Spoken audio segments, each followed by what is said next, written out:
Good morning, everyone, or I should say good day and welcome to Sydney and to the IAC. This is a fantastic venue and a beautiful country. We're super happy to be here this morning. So let me just welcome all the ministers and members of Parliament, ladies and gentlemen, distinguished guests to this august occasion. And a special thanks to Dominique Tillmans, who is our Special Advisor for Parliamentarian and Ministerial Relations at the International Astronautical Federation. She's our MMoP co-chair and the driving force behind all these events. She does an amazing job. Thank you, Dominique. And also to co-chair Steve Georganas, who's a federal member for Adelaide, the co-convener of the Federal Parliament's Parliamentarian Friends of Space, and representing the Federal Minister for Industry and Innovation and Minister for Science, Senator the Honorable Tim Ayres, and our co-chair. Thank you. This event has grown remarkably over the past several years. Now as you can see, we had to change the venue because we grew so large. We have over 40 government representatives with us here today, including 9 ministers, both federal and local. So this is a record for us. So again, congratulations on a fantastic turnout. Once again, we're welcoming new members here with us. So every year we're finding new members of Parliament that want to come and join us for this event. We have, for the first time, the Kingdom of Bahrain, and we love to see them coming and joining. They're one of the bidders for the IAC in 2028. Thank you for joining us. And also delegations that have grown significantly, including the delegation from Brazil. So the increased participation is fantastic. We're inviting you all to briefly introduce your country's space strategy. And the theme for this year's Congress, as you may have seen, is Sustainable Space, Resilient Earth. And this theme goes perfectly with my agenda for the past 3 years, which has been SIS, Sustainability, Investment, and Security. And sustainability means a lot of things to people. We talk about sustainability in space for our ability to continue to operate in a multi-actor space world where we have commercial, military, and civil space programs all sharing this commons of space. But more importantly, we go to space to make life better here on Earth. And so this is one of the big takeaways is the sustainability and what we're trying to do and affect outcomes here on planet Earth. So it's very important for you to be here, and I appreciate these themes dovetailing very well. So you're invited to speak about your space solutions. I think mainly the topics we've been looking at this week are disaster and risk management, space in support of society, and space-based solutions to safeguard life on Earth. So these are fantastic themes, and we love to see it. The sessions will be moderated by our distinguished representatives from space agencies around the world, including Simonetta Celli, Director of Earth Observation Programs and the head of ESRIN for the European Space Agency, His Excellency Salem Al-Kubaisi, Director General of the UAE Space Agency, and Enrico Palermo, who's head of the Australian Space Agency. Thank you all for joining us. Our moderators will introduce and guide the sessions, but let me stress the platform we created was to hear from you. So we're really interested in your thoughts, your input, and what the challenges that are facing your country as you think about space and how to implement space. And before leaving you at the actual meeting, I'd like to acknowledge for the last time Steve Georganas, the government of New South Wales, SIAA, thank you, Lisa and the team, and the Australian Space Agency for making this whole event possible. You've done a fantastic job in organizing. We're really looking forward to a record week here in Sydney. For all of you participating representatives, please join us and continue to spread the word about space and the benefits of space in your countries around the world.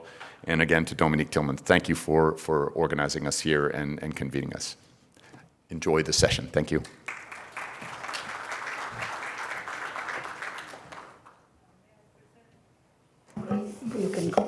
May I present Steve Georganas, Federal Member for Adelaide, co-convener of the Federal Parliament's Parliamentary Friends of Space, and my friendly co-chair for this IAF MMoP meeting, Australia host country.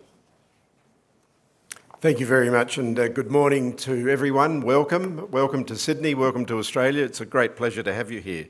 I'm going to start off with a tradition that we do here in Australia that's been happening for thousands of years, and that is acknowledgement to the local traditional custodians of the land, the First Nations people that were here in this area.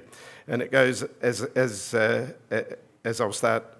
I would like to acknowledge the Gadigal people of the Eora Nation, the traditional custodians of the land on which we gather on here today.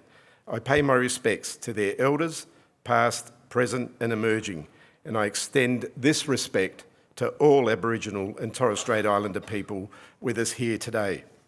On that note, I'm very honoured to be here representing Senator Tim Ayres, the Minister for Industry and Innovation and Minister for Science. Minister Ayres sends his best wishes and is looking forward to meeting with as many of you as possible in this Congress during the week and learning all about the great local and international innovation that's on show here for us all. Please allow me to acknowledge my co-chairs, Clay Mowry, President of International Astronautical Federation, Dominique Tillmans, Special Advisor to the IAF President of Parliamentarian and Ministerial Relations, our Masters of Ceremony today, and the Honourable Judith Collins, New Zealand Minister for Space. Welcome. I want to thank the International Astronautical Foundation for their leadership in bringing us together, the opening dialogue and opportunities for collaboration for all of us. Thank you to Christian Fachtinger, Executive Director of the International Astronautical Foundation, Enrico Palermo from my own home state of South Australia, Head of the Australian Space Agency, Jeremy Hallett, Chair, and Dan Lloyd, CEO of the Space Industry Association of Australia, for all your hard work in preparing for this very important gathering. I'd also like to acknowledge the international audiences that are here today, and this, I suppose, reflects the importance of space and our collective commitment to the development of the sector. And this includes representatives of the Australian jurisdictions and foreign dignitaries, including representatives from New Zealand, the United States of America, South Africa, Cyprus, France, Kingdom of Bahrain, Germany, Hungary, Norway, Peru, Poland, Turkey, Italy, Tonga, Tuvalu, United Arab Emirates, Uzbekistan, Azerbaijan, Slovak Republic, South Korea, Romania, Spain, Sweden, Iceland, the Philippines, Belgium and Brazil. Welcome to each and every one of you. I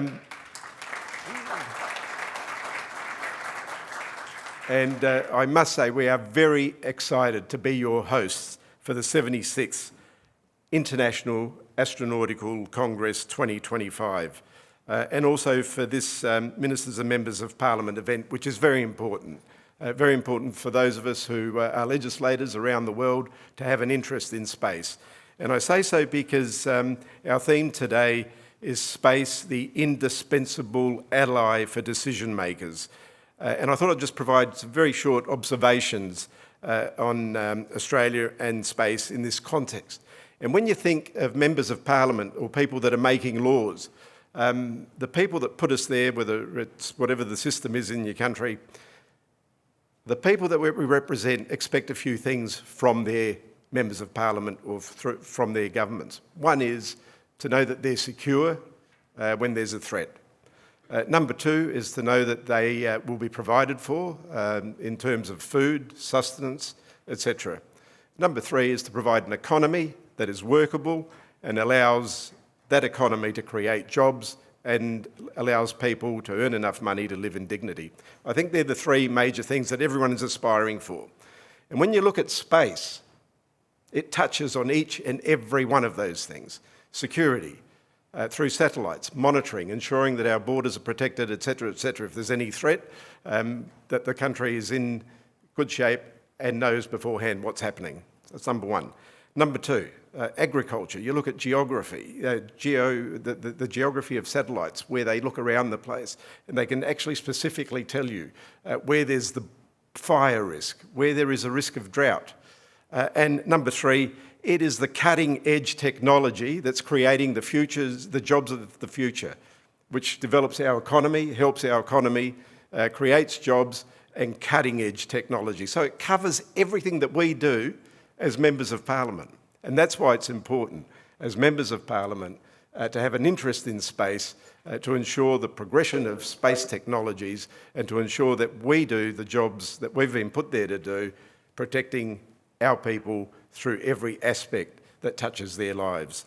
So, you know, and in Australia, we understand that. We've formed the group of Friends of Space in Parliament, which is a member of members of MPs that have an interest in space. And they have an interest in terms of being able to feed information through to ministers, people that are making the decisions, but also it is very bipartisan. There is absolutely no politics in it, and that's the way it should be, because as I said, it encompasses every aspect of the lives of the people in Australia, and I'm sure in all other nations as well. And I suppose in Australia, it's naturally very advantageous for the space industry. We have many competitive advantages from our large land, clear skies, the southern hemisphere, and in many ways, our geography, our advanced economy, our stable political system, and our collaborative spirit, we're an indispensable partner in space. Now, some of you may not be aware of Australia's space interests, and they go back many, many, many years. I take it each and every person in this room, those of you that are my age, would have seen the 1969, 20th of July, Neil Armstrong take his first steps on the moon. I suspect most of us in this room can visualise and remember exactly where we were on that day.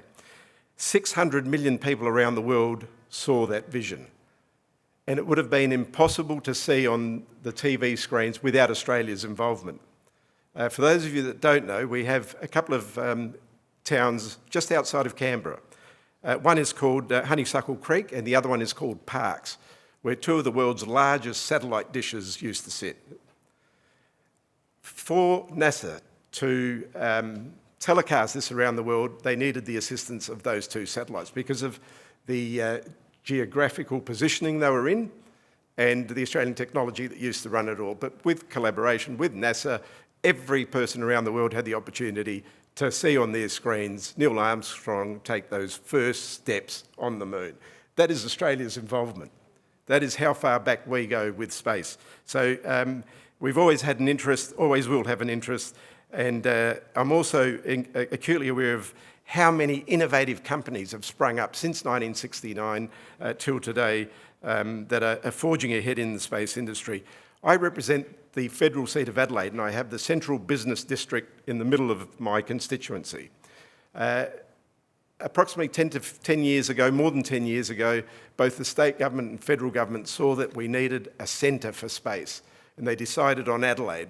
And there we have a hub of space industries. And that's how I got my interest, by representing these industries. And I see every day technologies, innovative things that are happening, and world-first occurrences as well. We have the Australian Space Discovery Centre in my electorate, and not just in my electorate, but across our entire state. We have the Woomera Rocket Range in the far north, Whalers Way Orbital Launch Complex, which are launching rockets into the sky from the one of the most southern points in Australia, off the Eyre Peninsula. Companies such as Southern Launch, Innovore Technologies, Newman Space, QuantX Labs, Myriota and Fleet Space Technologies. They're just to name a few in my electorate, and I have many, many more. Apologies to the ones that I haven't mentioned, but there are many more. The Australian space sector is made up of 620 organisations with $4.6 billion of annual turnover.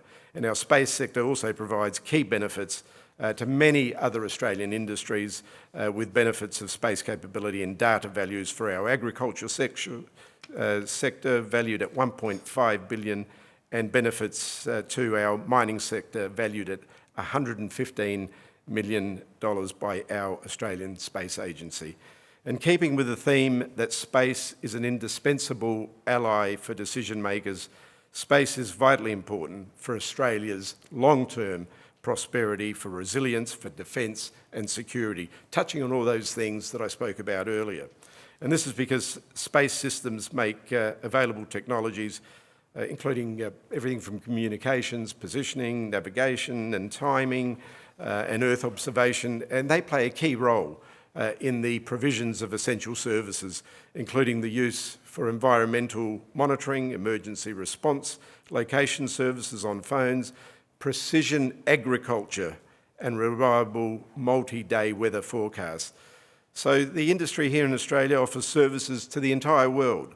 The Australian government supports the development of the local space sector and associated critical technology that goes with it. Through ongoing collaboration, a steadfast commitment to shared principles governing outer space, Australia stands ready to work alongside all our partners and global partners to ensure a safe, sustainable and prosperous future for all. And as we look ahead, international cooperation will be key in unlocking the full potential that space offers for communities. And forums like this are essentially necessary to form that collaboration. And I look forward over the next few days where we will be collaborating and discussing different things that will forge us ahead. And I'm very proud to serve as the chair of the Parliamentary Friends of Space Group in our federal parliament. And as I said earlier, we are a group that represents a group of senators and members of parliament from across the parliament on all sides of politics. It is a bipartisan group, and our message and our job is to get the message through of the importance of space capability for Australia's national resilience. And the group is critically important for a future-focused sector like space. And I urge all of you, if you haven't got a group formed in your parliaments, go ahead and form one. It'll help you inform your ministers, your governments, etc. And I've seen the benefit of ours here in Australia. The forum has a similar function to what we are doing here today. Only here today we're doing it on a global stand. And that is great. And we recognise the importance of our space for our global communities. Can I just say thank you very much for participating. Enjoy your stay in Sydney. Ensure that you see some of the sites if you get an opportunity. And most importantly, take the messages back home that Australia is ready and we're here to collaborate with all our global space partners. Thank you.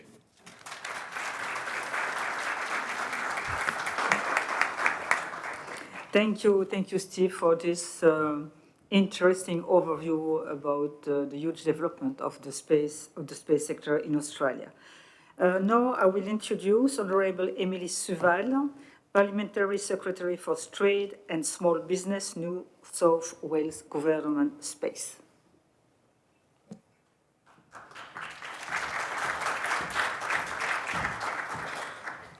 Thank you, Dominic. Good morning, everyone.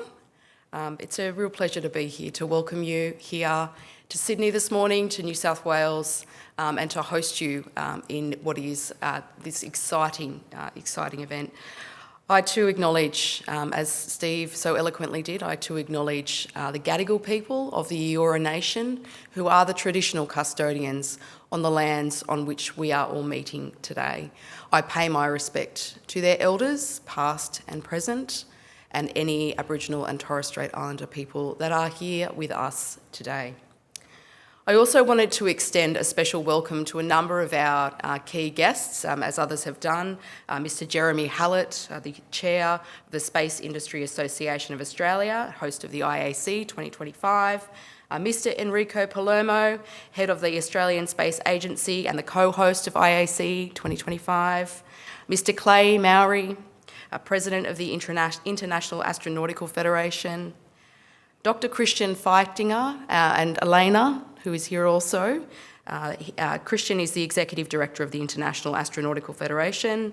The Honourable Judith Collins, our Minister for Space from the Government of New Zealand. Welcome, it's wonderful to have you here. And Dominic Tillmans, who has done such a wonderful job already this morning and in bringing us all together today, is the Special Advisor to the IAF President on Parliamentary and Ministerial Relations and the Master of Ceremony for this, the 15th IAF Ministerial and Members of Parliament meeting. And finally, I wish to acknowledge all of you. Some of you have travelled from near and far, from across the globe, to be here with us. And I want to thank you for making that trip and for joining us here today. It's a pleasure to host you and wonderful to be able to forge these new connections with our partners all around the world. Thank you. Now, Steve mentioned in some of his remarks some of the amazing infrastructure that we are lucky to have here in Australia and indeed in New South Wales, and the role that that's played historically. For any of you that are wanting to learn a bit more about that story, I would encourage you to watch what is called The Dish. The Dish portrays what Steve described to us about the role of that wonderful Parkes telescope in the moonwalk in a really fantastic and very, very Australian way. From playing cricket in the dish to many other things, it is a really wonderful portrayal of the really important role that Australia and here in New South Wales we've played in space across the generations. But more importantly, here in New South Wales, our role has somewhat changed. You know, we still host that amazing piece of infrastructure out at Parkes, and acknowledging that many of you may not have time to get out to Parkes while you're visiting here today, although I encourage you to make it part of your trip itinerary. It's really quite an astonishing thing to see, a place in New South Wales that is so flat and really quite distant, to be able to drive into Parkes, and when you first see the dish, it's quite striking on a backdrop of, you know, canola and fields and plains, just this amazing piece of infrastructure that has played such a critical role out there in Parkes, but also for our global nation. As leaders, we all come together from different nations and we represent really diverse communities. But we all look to the same sky. We all look to the same sky. Some of us with perhaps a bit more light pollution than others. When I go home to where I live in the Hunter Valley in New South Wales, the sky looks a little bit different to when I'm looking at it here in Sydney. But we're all united with our passion for space and the possibilities and the opportunities that it holds and can unlock for us. Our collaborations can help shape our shared future, not only for space exploration, but for life here on Earth. This year's theme is Sustainable Space, Resilient Earth. And it speaks to the challenges and the opportunities that are before us. And this is something that here in New South Wales, we are sadly all too familiar with. This time 6 years ago, and many of you here will remember this occasion probably very well. This time 6 years ago, we had what was called the Black Summer bushfires. And these spread across Australia. They were called Black Summer, but indeed they started at about this time and burned for months. By its end, it had burnt through 24 million hectares, the size of the United Kingdom. But what many missed during this time was the role that astronauts on the International Space Station played, tracking the spread of wildfires from above, while our fire services and our utilities on the ground were able to track the blaze and plan their response. Space technology can and does help us to build a safer, more sustainable world. The decisions we make can help drive progress and protect our planet. But perhaps in ways that everyday citizens from Australia to Austria, perhaps in ways we don't fully understand or appreciate. So it's a shared responsibility for all of us to bring everyone up to speed on the broad and the valuable impact that this sector has. For our part, New South Wales is committed to being part of this journey, and having each of you as part of this year's IAC is very much part of that journey. So thank you again for being here. Here in New South Wales, we have a rapidly developing space sector, which is the largest in the nation. Space isn't a distant ambition for us, but it is a domain of opportunity. It transforms things that we are already doing well and takes them to the next level. Things like agriculture, communications, climate science, and defence. And local companies here are leading the way. Across New South Wales, we have companies that are developing rovers and robots. They're manufacturing satellites and advanced components. They're manufacturing and operating world-leading ground stations and tracking satellites and debris in orbit. Our space sector is really eager to explore new export opportunities. And so while I have you all here, I encourage you to visit and connect with some of over 60 New South Wales operations that we have at the New South Wales Pavilion as part of this wonderful Congress. The New South Wales Government is keen to support them in whatever way we can as they consider their export journey. Our space sector employs and enjoys the full enthusiastic support of our government. Through Investment New South Wales, who have been key partners in bringing this event to fruition, and I want to thank and specifically acknowledge Investment New South Wales while we're here today. Investment New South Wales has helped us to strengthen these new industries and build newer ecosystems for them to emerge and thrive. We fully appreciate that we're living in an era where satellites are no longer just items. They are key infrastructure for our nations and our societies.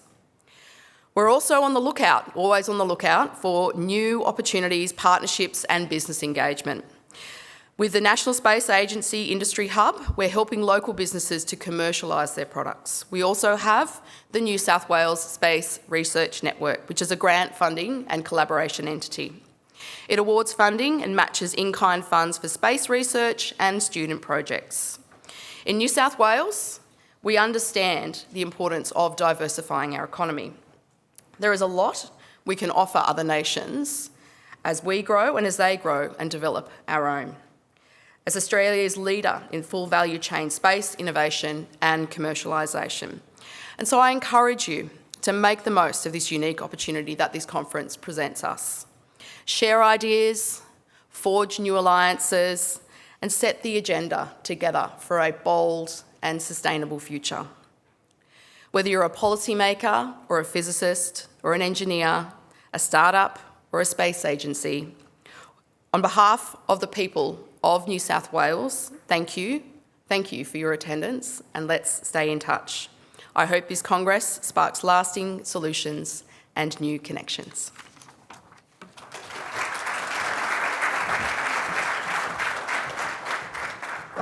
Thank you, Emily, for your enthusiastic speech. I present now Honourable Judith Collins, New Zealand Minister of Space.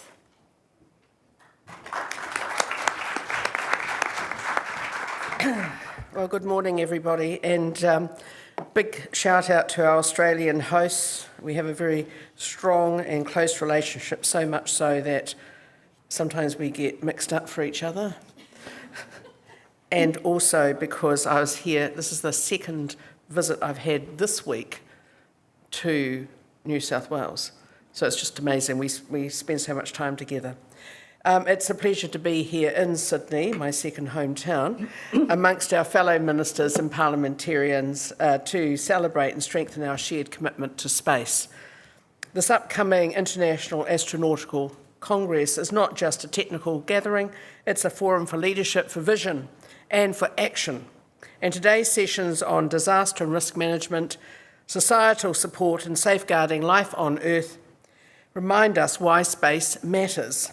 These are not abstract ideas, they are real-world challenges that demand real-world solutions. And using data from space is one of the most powerful tools we have. Australia and New Zealand have a very long history of working together. I'd like to say to our Australian friends that New Zealand was once a colony of New South Wales. It's true. But now when I come to Sydney, I find we have completely recolonised the entire place. The place is full of New Zealanders. We've basically taken over, and so therefore we take you back.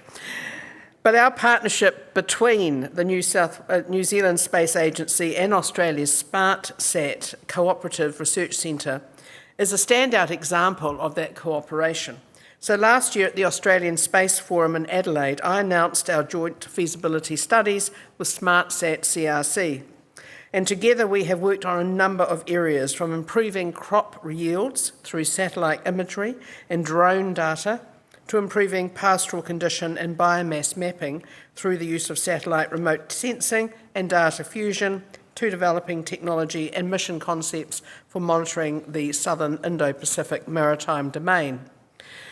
We are often thought of in New Zealand, if we are thought of at all, as a relatively small country. We are actually physically larger than the entire United Kingdom, with all its kingdoms.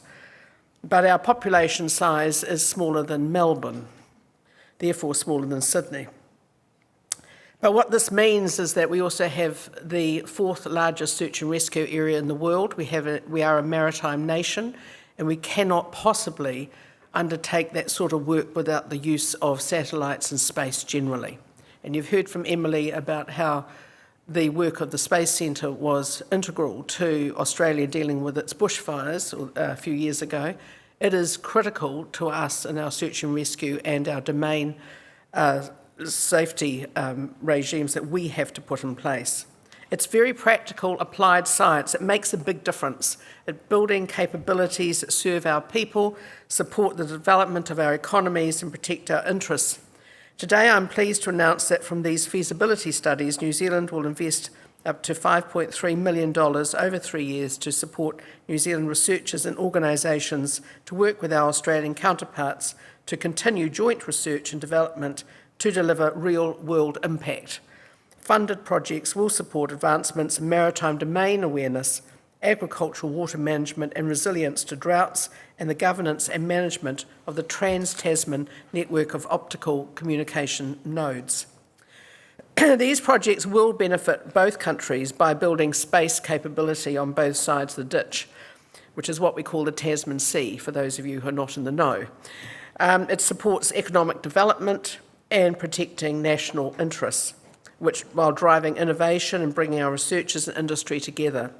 New Zealand's investment will be complemented by contributions from our Australian partners so that together we can make these projects a success. I think it's a great opportunity to talk about the fact how much we work together.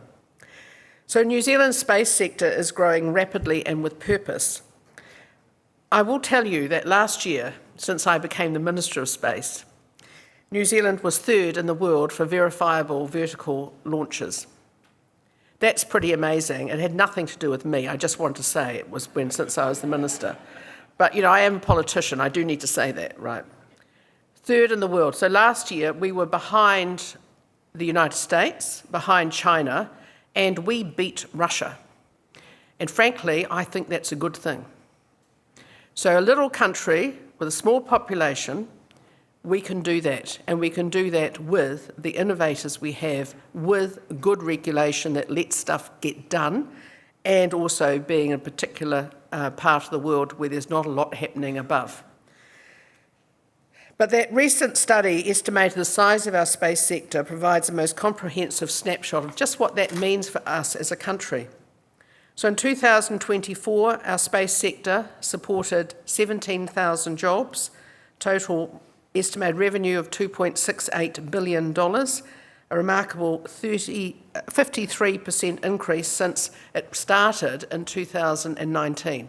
It's an enormous increase. And this growth has been driven, when we consider the population size, this growth has been driven by expansion in space manufacturing, operations and applications, and cutting-edge innovation, all areas of the space sector. A great example of the Kiwi company taking innovation to the next level is Dawn Aerospace. They'll be here this week. Last November, Dawn's Mark II space plane set a world record by becoming the fastest aircraft to climb to 20 kilometres in altitude. It also broke the sound barrier, becoming the first civil aviation aircraft to go supersonic since the Concorde. I mean, it's pretty amazing, isn't it? I think it deserves a round of applause. Yes, thank you.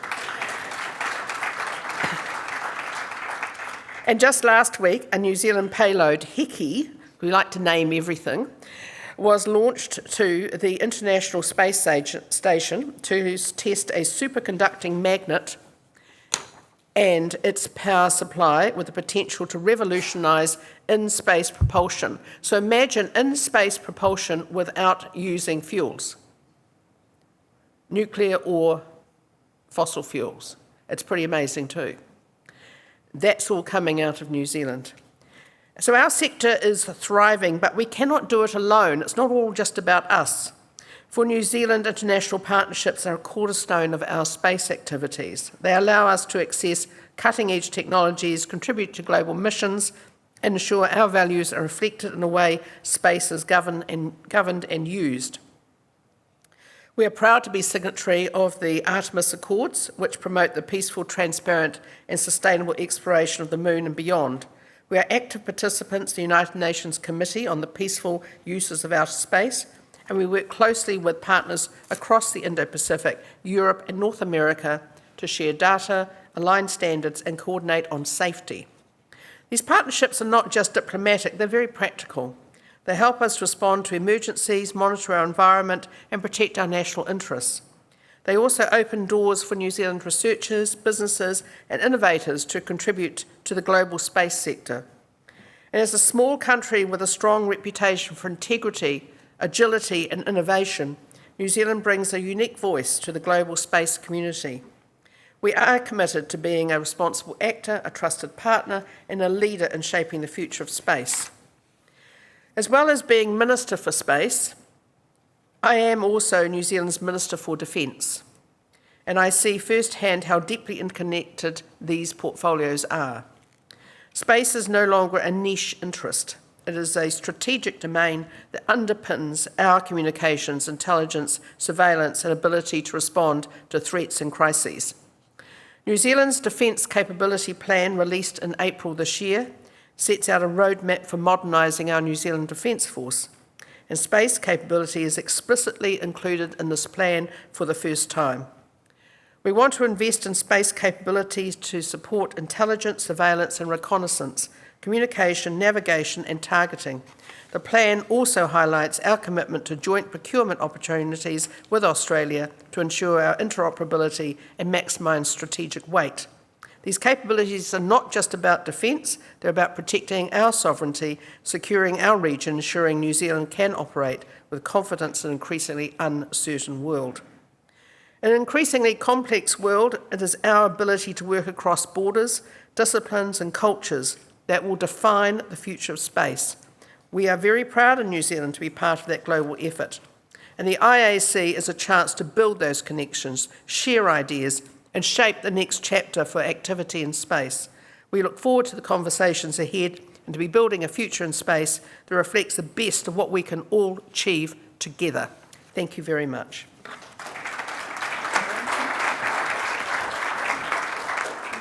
Thank you, Judith, for your excellent speech and your conviction in space. Thank you very much.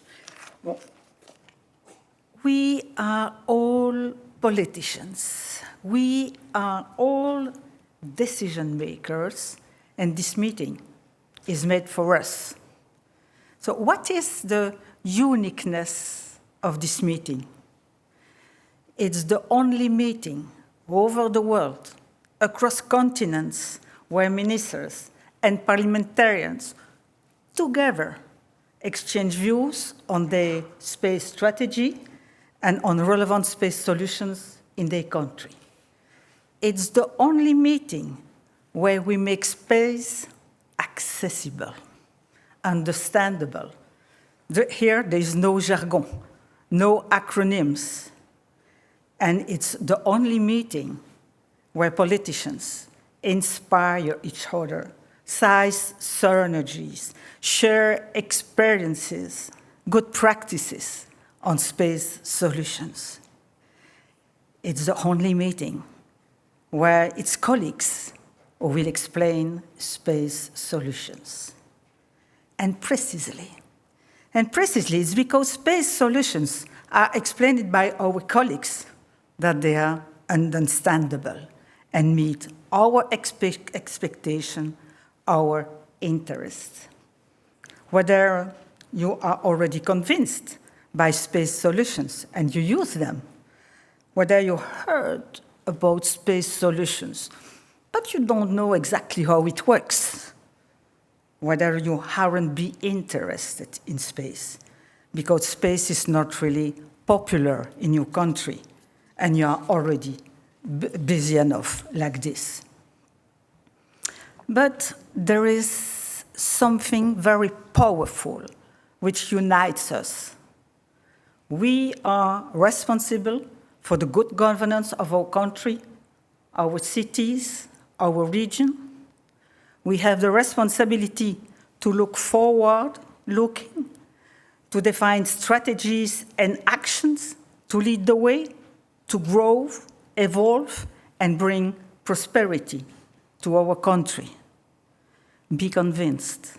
Be convinced that space can be a part of the solutions, because it's a sector that meets national specific needs. It creates benefits for society. It's omnipresent in our daily life. And more than ever, because our world depends on space assets and data in all domains. Don't think that the space sector is made only for engineers and technicians. There is an area which is tailored for us and can be particularly useful for us: space solutions. Think about climate change, natural and man-made disasters, floods, forest fire, droughts, earthquakes, landslides, storms, coastal erosion, water pollution and acidification, trafficking at sea, increasing population density, growing urbanization. Also, the need to manage water, trafficking, energy, waste, cities, agriculture, forestry, urban development, education, health, emergency. And I don't want to forget defense and security. There are enormous challenges that are in our hands. Again, be convinced that space solutions can be an invaluable ally. They are a reliable monitoring and forecasting instruments with many concrete solutions which can help you in both your daily management and in the context of risk and disaster. Dear Clay Murray, dear Steve Jorganas, dear Emily, dear Judith Collins, thank you very much for your presence and your kind welcome remarks. Thank you very much.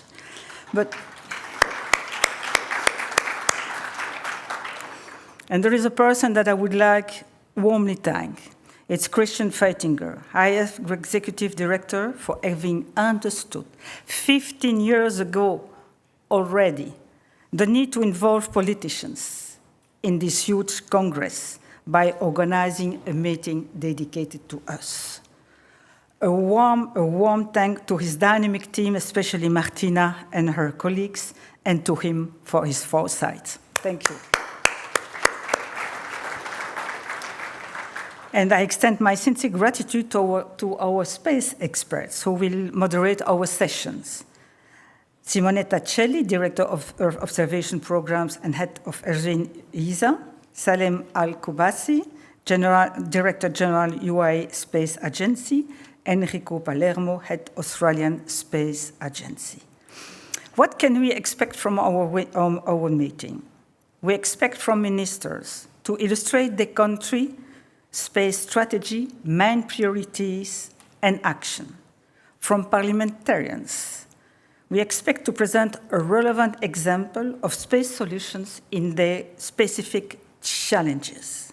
And for others, we hope that will be inspired by the experience of their colleagues to help them to take the best decisions in their daily management and in case of risk and disasters. Today, you will have the opportunity to highlight your country, to showcase you in your parliament, in your commission, in your social media, by using the recording and photos that you will receive at the end of the Congress. Just the last word about the goal and challenge we pursue. The goal. It's motivate and inspire each other with topics in direct relation with our concerns. We have the ambition to make this meeting an exceptional source of ideas, of operational space solutions for the accomplishment of national and regional priorities and cities management. This is the place to be. Our goal, it's making the MMoP meeting the place for all countries interested in space or not, and a powerful engine of prosperity for emerging countries.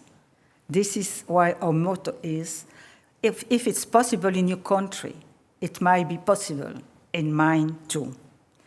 Now, the floor is yours. You are in the driving seats. You will make the MMoP a success. I promise you will never look at space in the same way. And I wish you a fruitful meeting. Thank you.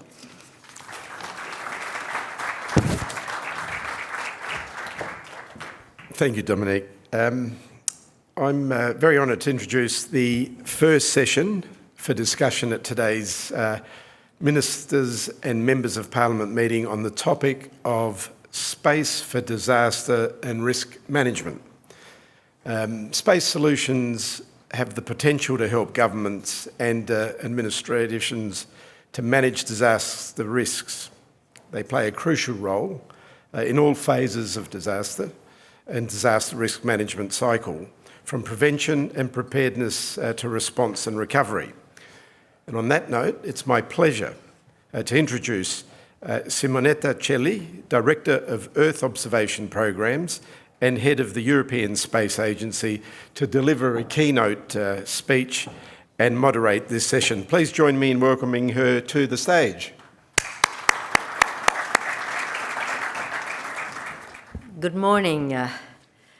Thank you to Steve Georgians. Thank you to the IAC for organizing this session. It's a tradition now, as it was just said, this parliamentary and minister session at IAC.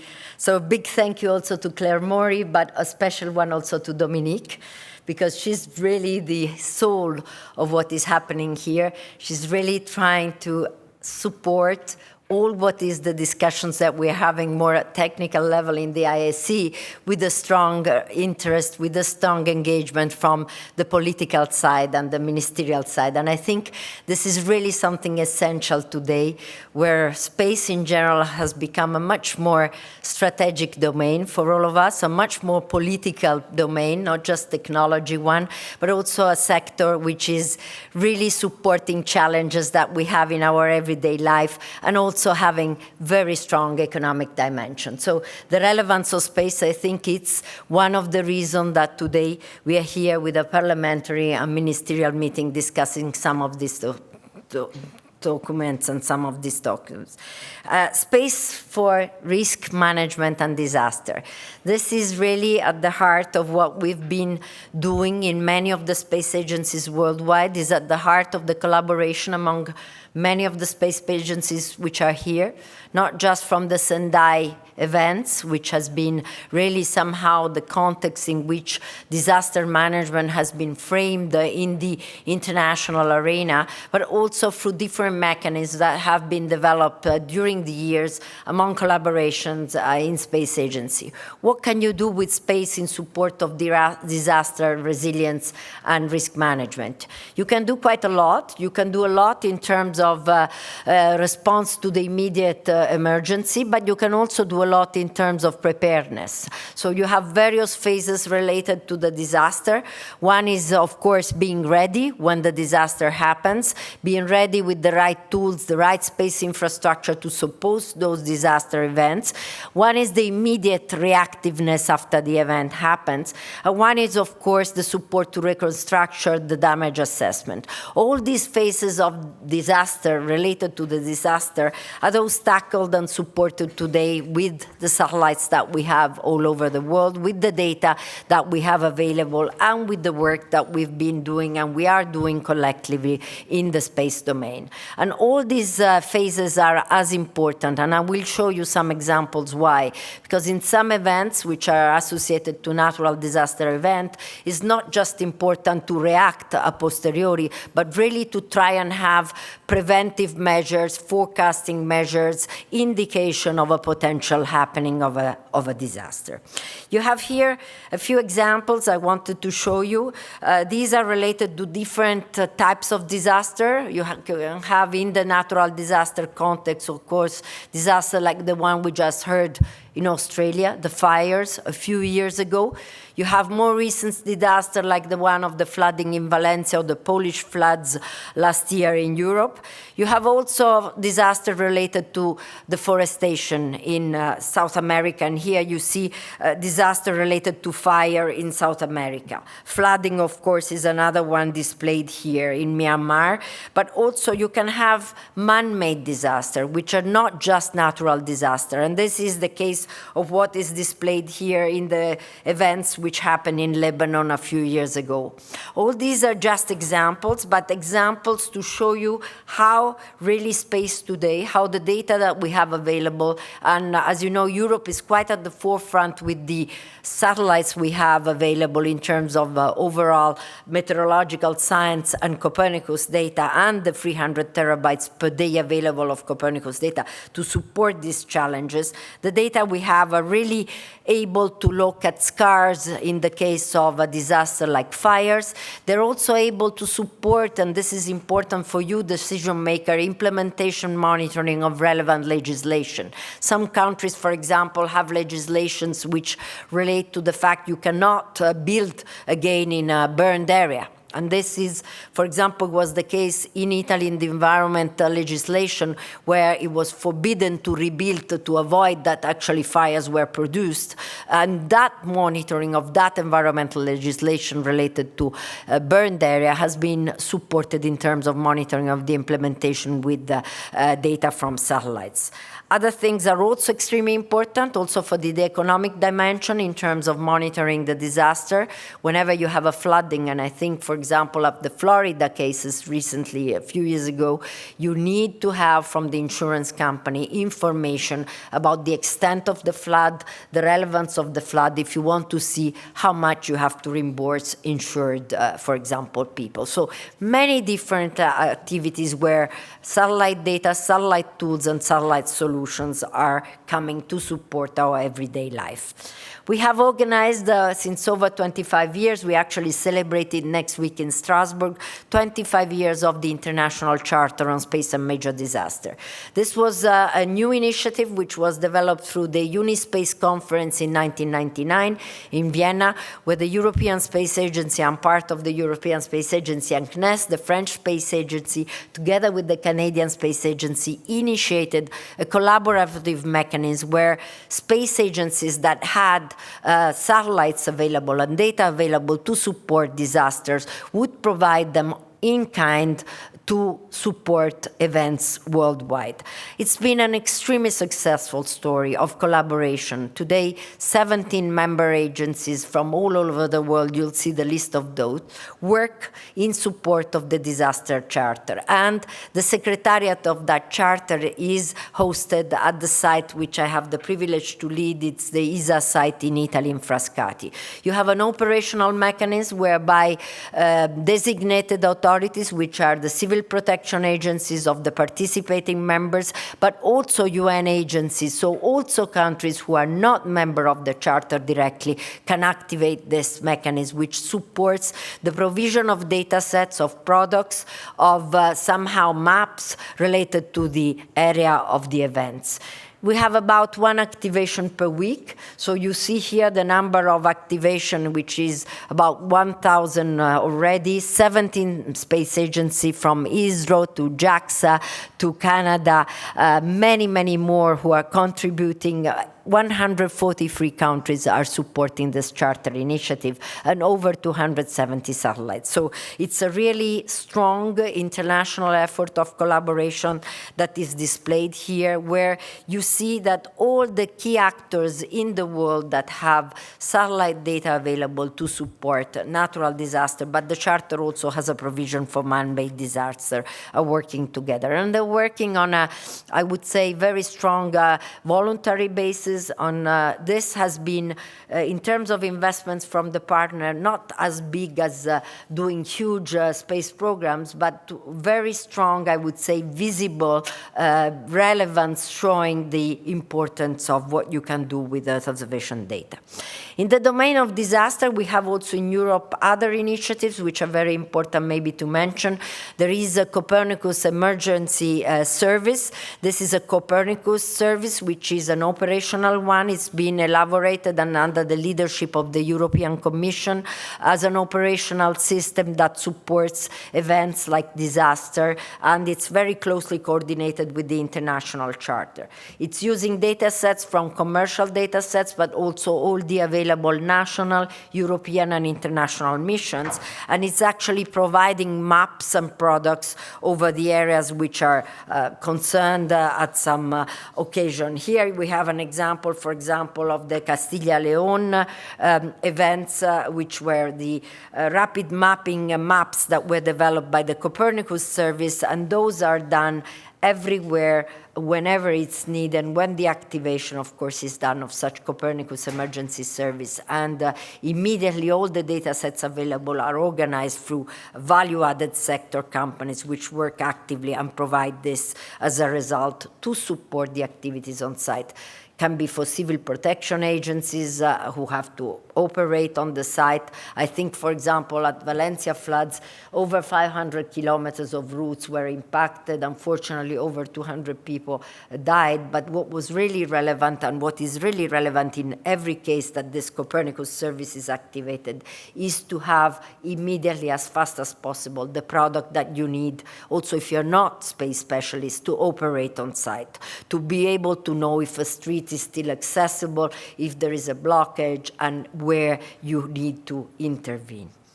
We also have, through international mechanism, a very strong collaboration between ESA, many agencies, and the United Nations. As I mentioned you, the disaster domain was the one that was somehow formulated initially through the Sendai conference many years ago in Japan, and the UN has been very active all these years to support everything that's related to disaster. Not only, it's also part of one of the Sustainable Development Goals, the 17, that are really a key reference of the actions of the UN. And UNITAR and UNOSAT are working very closely with us and agencies all over the world, including ESA, to organize training activities everywhere in the world, to organize actions which specifically coordinate with the Charter and all the available tools to make and raise the awareness of those who are also decision makers, also local governments, of how to best use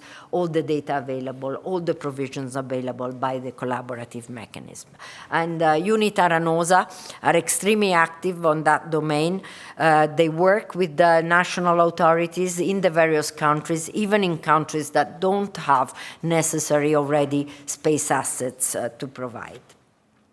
In the context of the collaboration, another very important regional dimension is the one organized with JAXA and the Japanese Space Agency in Sentinel-Asia. Sentinel-Asia, in fact, is also, again, a voluntary best efforts effort that involves 104 organizations, 19 basically regions and countries, and all these countries are aggregated in 30 countries. They work at the ASEAN level, and they also are somehow the interlocutor to activate the Charter activities. And this, of course, enhances the number of satellites available. As you see here, you have satellites from Thailand, satellites from the Philippines, which all contribute to supporting the events related to disaster, and all supported via this Sentinel-Asia collaboration, which is a regional collaboration organized in the wider context of mechanism.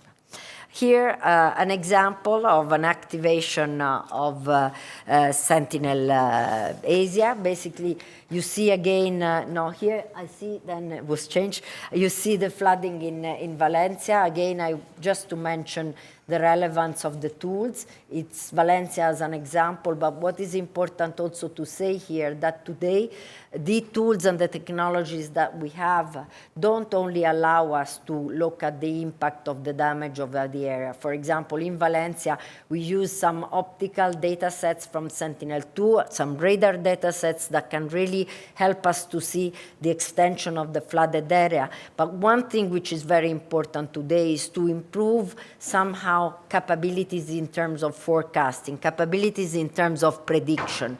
And we are doing this through initiatives, for example, in Europe and in ESA called digital twins, where we try to aggregate data sets available to make the what-if situation. And that could be and would have been very interesting and useful, for example, in the case of Valencia, because if we had combined in advance data sets available, we could have had a predictive model showing that the hydrology of the terrain in the region was already quite saturated. And this we could have done looking at satellites like SMOS, the European Science Satellite. So you have to use more and more predictive models, integrating data sources if you want to know, forecast how certain situation will evolve, also related to disaster management. For example, the monitoring of terrain movements can help to forecast and predict earthquakes, because if you see the movement of the terrain, and you can do that with the radar data sets at the millimetric level.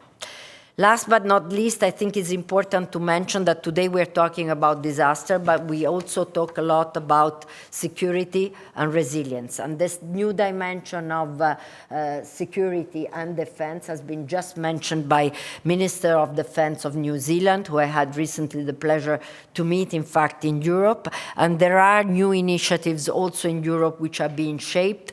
Today, at European level, the commissioner in charge of space is also the commissioner in charge for defense. And there is more and more the ambition to look at how space solutions can also support the domain of security and defense overall.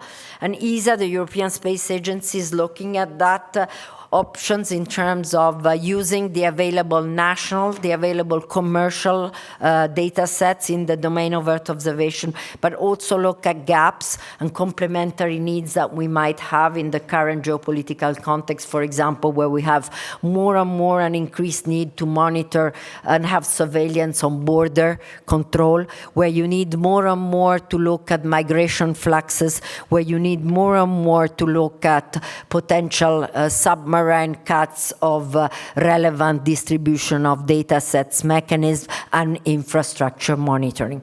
And we are shaping a proposal which is going towards the ministerial of ESA, where we are looking at the option of using also Earth observation capability in specific support to resilient civil security, but also supporting the defense challenge. And this is we're currently discussing with our member states, and it's something which is relatively new, but as it was said here by the political representative, more and more the domain of space has a dual use first connotation and has the need also to support new challenges like those in the domain of security and defense. Thank you.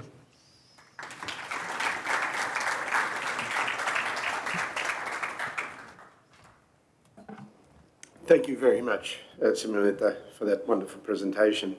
It's now my pleasure to introduce Sherzod Shermatov, Minister of Digital Technologies of Uzbekistan, to deliver a speech. Can you please join me in welcoming him to the stage?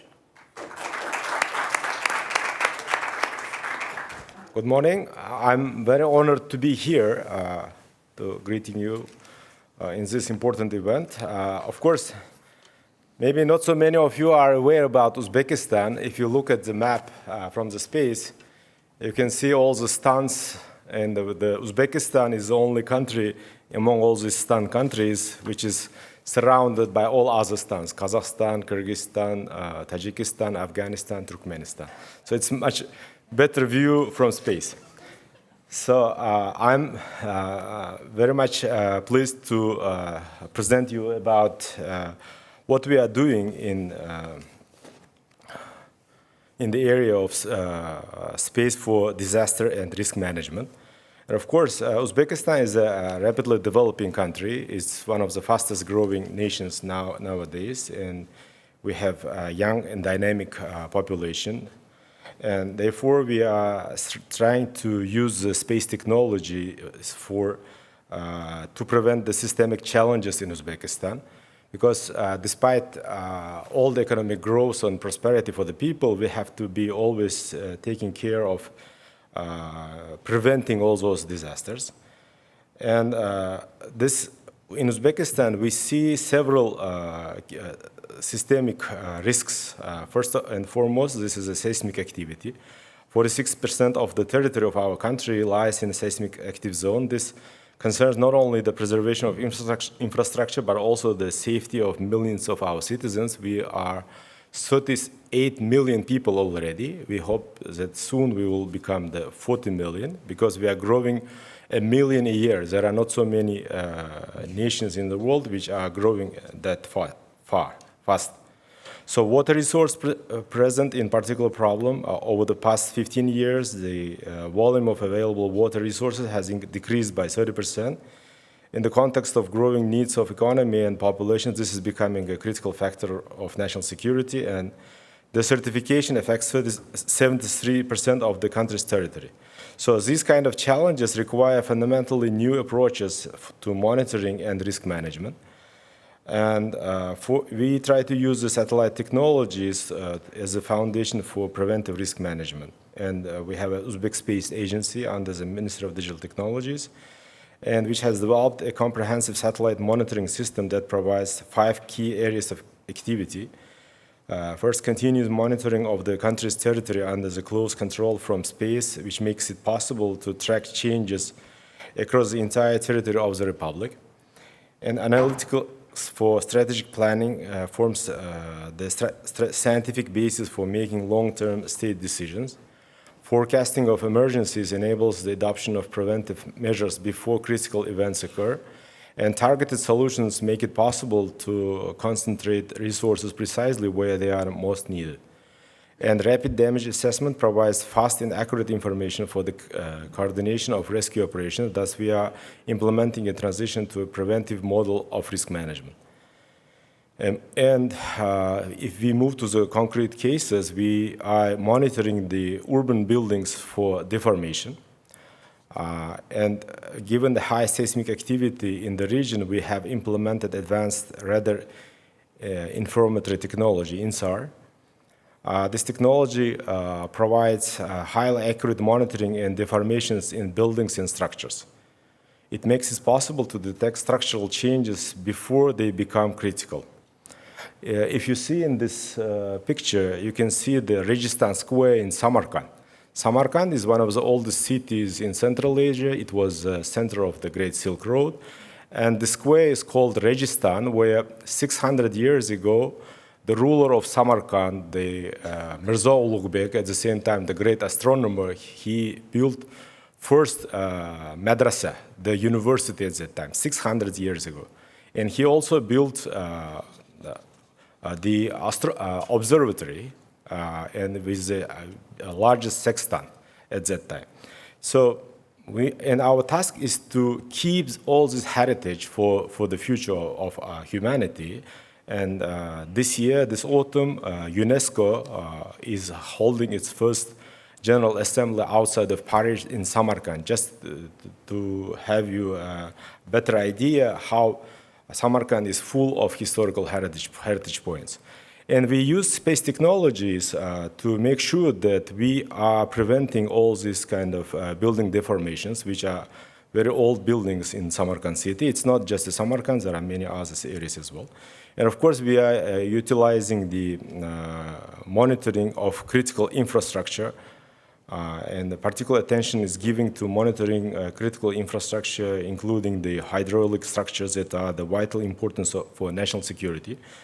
A striking example is the Charwak Reservoir. This is one of the biggest reservoirs in the Central Asia. It has 2 billion cubic meters of water, and it provides water to the Tashkent city, the capital of Uzbekistan, which is the biggest city in Central Asia.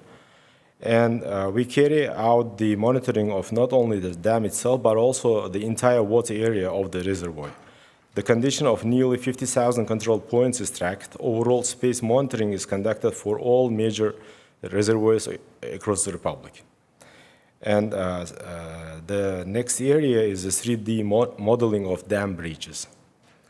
Earth observation data is actively used, including for modeling possible consequences of emergencies, such as dam breaks. These models make it possible to identify potential flooding zones, calculate the time of flood, wave propagation, develop evacuation plans for the population, and determine the need for constructing additional protective structures. And of course, we are utilizing the space technologies for sustainable management of water resources. In the context of an increasing shortage of water resources, their efficient use in agricultural production, which consumes up to 90% of all water resources, becomes of fundamental importance. And the Uzbek Space Agency has developed a satellite-based evapotranspiration calculation system, which functions as a virtual water meter.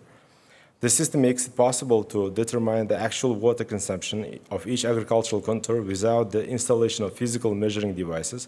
And the system provides 4 key capabilities. First, optimization of irrigation norms for priority crops such as cotton and wheat based on objective data of the water needs of the plants.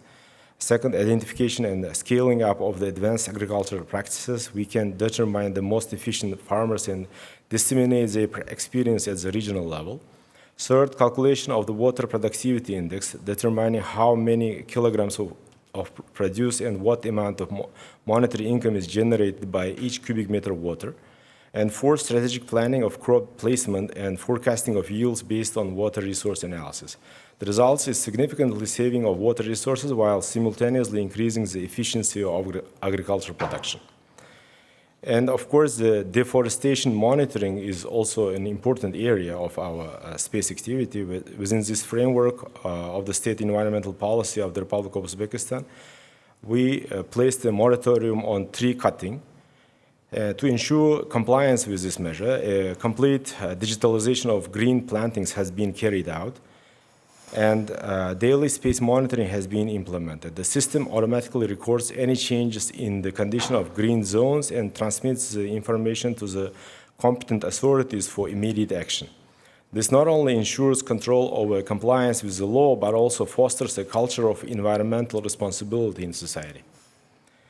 And one of the issues which we're dealing with was agricultural land fires. Unfortunately, farmers used to have the land fires after the crops, but we applied the monitoring of fires in agricultural lands, and the system is capable of detecting stubble burning within 24 hours of occurrence. And as a result of this application of this technology, we were able to decrease the burning almost 36%. And this is just the first year of results, and eventually every year we are going to decrease these land fires. And of course, the large-scale assessment of climate change for strategic planning purposes is very important.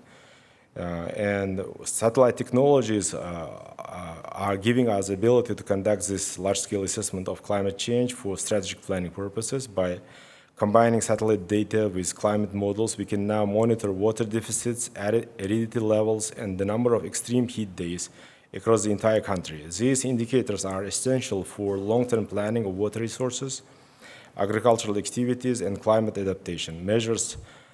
For example, FAO data shows that temperature above 30 degrees already reduced plant growth, while temperatures above 37 degrees threaten the very viability of seeds. With satellites, we can map these risks, anticipate where agriculture will face the greatest challenges, and develop adaptation strategies before crisis occurs.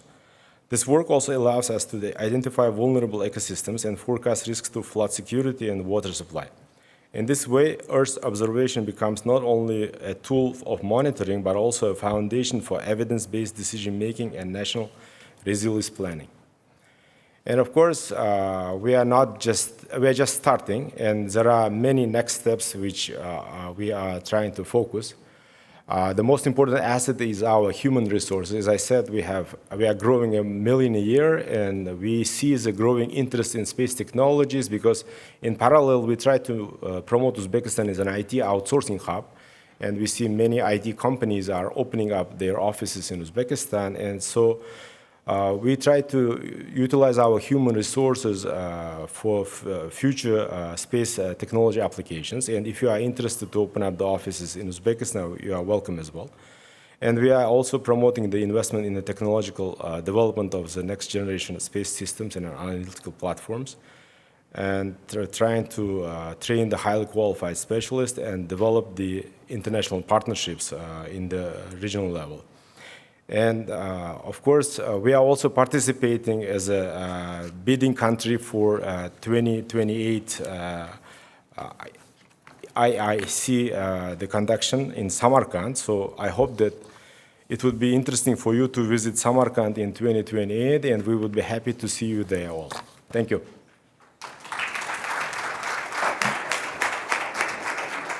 Thank you very much, Serhod, for that wonderful presentation. It's now my pleasure to introduce Madeleine Ogilvie, Minister for Innovation, Science and the Digital Economy from the Tasmanian Government of Australia. Madeleine.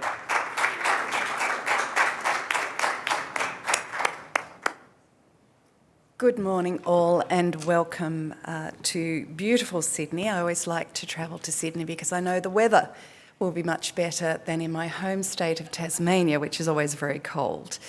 And I was a little jealous that there were so many stands, Uzbekistan being at the centre of it, and I feel that Tasmania could perhaps join the stands as well. We feel we're at the centre of Australia, even though we're in the very south, next to Antarctica. It is such a pleasure to be here today. I've been on the space journey myself for quite some time, and I was just reflecting recently that in 2018 I had the great fortune to visit the USA, particularly on the West Coast, to see some of the space assets, some of the commercial work, and of course university work that was going on there. And I got the space bug. And I think we perhaps in this room all remember the moment when you got the space bug. So that's what happened to me. I'm an intellectual property lawyer by trade, but I stand here as Minister for Science, Innovation and the Digital Economy, Environment and Climate Science and Climate Change, and also Arts and Heritage. So I too see how all of those things come together. Now in Tasmania, we have unique capabilities and we have unique problems. Every year in Tasmania, bushfires, floods and extreme weather tests our communities. And these events threaten more than our livelihoods. They are a very real threat to lives, our homes, our culture, our heritage, and our very precious flora and fauna. For those who haven't yet had the great pleasure of coming to Tasmania, you will find it to be a very unique environment, not just from a science perspective, but also from an environmental perspective. We have the cleanest air in the world, and we have unique flora and fauna that we're very, very protective of. So we need new tools to understand these risks, how to prepare for them and respond faster when they strike. So what we're doing, we're trying to innovate. We want to be innovative. And we're showing how innovation from a small maritime island state can make a global difference. And today I want to highlight two of our companies. All of our companies are great, but these two are particularly special. GeoNeon and Indicium Dynamics. Both are harnessing satellite Earth observation data, advanced analytics and space technology integration to protect lives and livelihoods. Now, GeoNeon is a geospatial intelligence company specialising in satellite-based and AI-driven vegetation mapping, and wildfire risk assessment. Cutting-edge stuff. They specialise in turning data into actionable risk information. They deliver high-resolution vegetation and wildfire data to governments, insurers and infrastructure operators to support long-term preparedness, risk reduction and climate resilience. Their flagship product, GeoNeon Wildfire, provides predictive models of wildfire severity and building exposure, giving organisations the right insight to make data-driven decisions that reduce the impact of fire before disaster strikes. They have built the Greater Hobart Bushfire Exposure Index, which is an online tool that allows households to check their address and understand their bushfire risk. It has been recognised by Australia's National Emergency Management Agency as the model for preparedness. And their work doesn't stop there. They use Sentinel-2 satellite imagery to cut through smoke and map active fire fronts in Tasmania. And they help councils like Launceston and Hobart plan for urban heat and resilience through free tree canopy mapping. Beyond Tasmania, and this is something we're very proud of, GeoNeon has mapped transport corridor vulnerability in Western Australia, after several bushfires, ensuring rebuilding and mitigation efforts are targeted where they matter most. And globally, they are working with the Asian Disaster Preparedness Centre to apply AI and satellite solutions in high-risk regions. In Laos, they are building flood early warning systems. In Indonesia, they are mapping community vulnerabilities. In Bhutan, they are creating an open source tool to measure climate risks to infrastructure. GeoNeon shows us how Earth observation can move from pixels from the sky to real policies on the ground. The second Tasmanian company I'd just like to touch on briefly, highlight is Indicium Dynamics. They bring together on-ground sensors, artificial intelligence and satellite data to create real-time early warning systems. Their Fire Foresight project, in partnership with Goldwind Australia and Sustainable Timber Tasmania, has installed AI-driven fire detection cameras on towers across our state. These systems run 24/7, scanning for smoke or fire signatures and sending instant alerts. Already they have detected hundreds of fire events, dozens of which required escalation to emergency services. They're also building smart city systems such as in Devonport, where IoT sensors track storm drains, weather and traffic, feeding live data to council dashboards.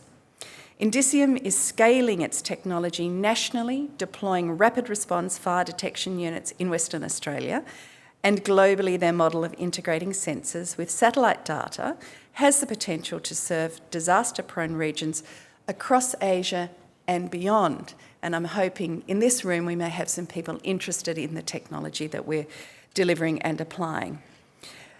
In closing, these innovative companies have contributed to local projects that help emergency services to model and protect Tasmanian lives, property, and our sense of well-being. Our innovations are already being adopted nationally and internationally.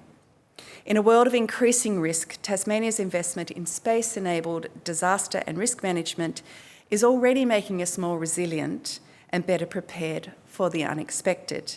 And by harnessing the power of innovation, applying that innovation by working alongside businesses like GeoNeon and Indicium, and with the support of our community and our government, of course, Tasmania is ready to face and recover from whatever the future may bring. And there is nothing we would like more than to share our technology and our capabilities and ideas with you all. Thank you.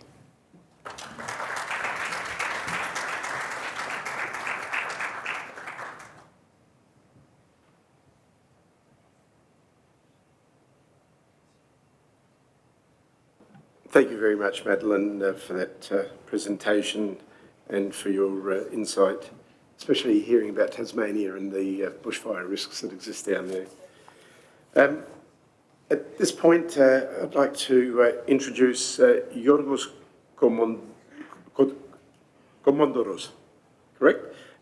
Who is the Acting Permanent Secretary, Deputy Minister of Research, Innovation and Digital Policy of Cyprus, to give his presentation on space and ground infrastructures deployed in Cyprus responding in risk and disaster management. Can you please welcome George to the podium?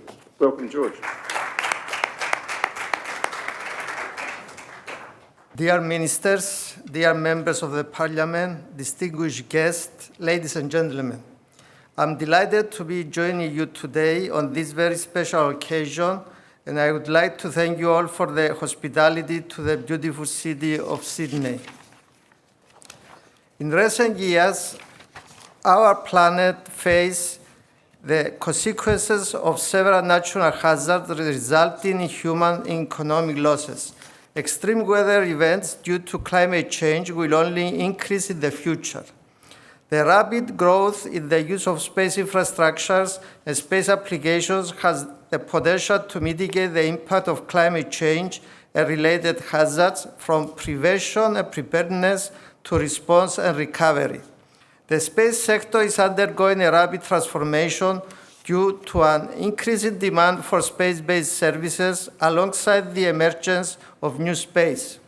The sector is evolving and growing in strategic importance, exemplified by increased private sector investments and interactions.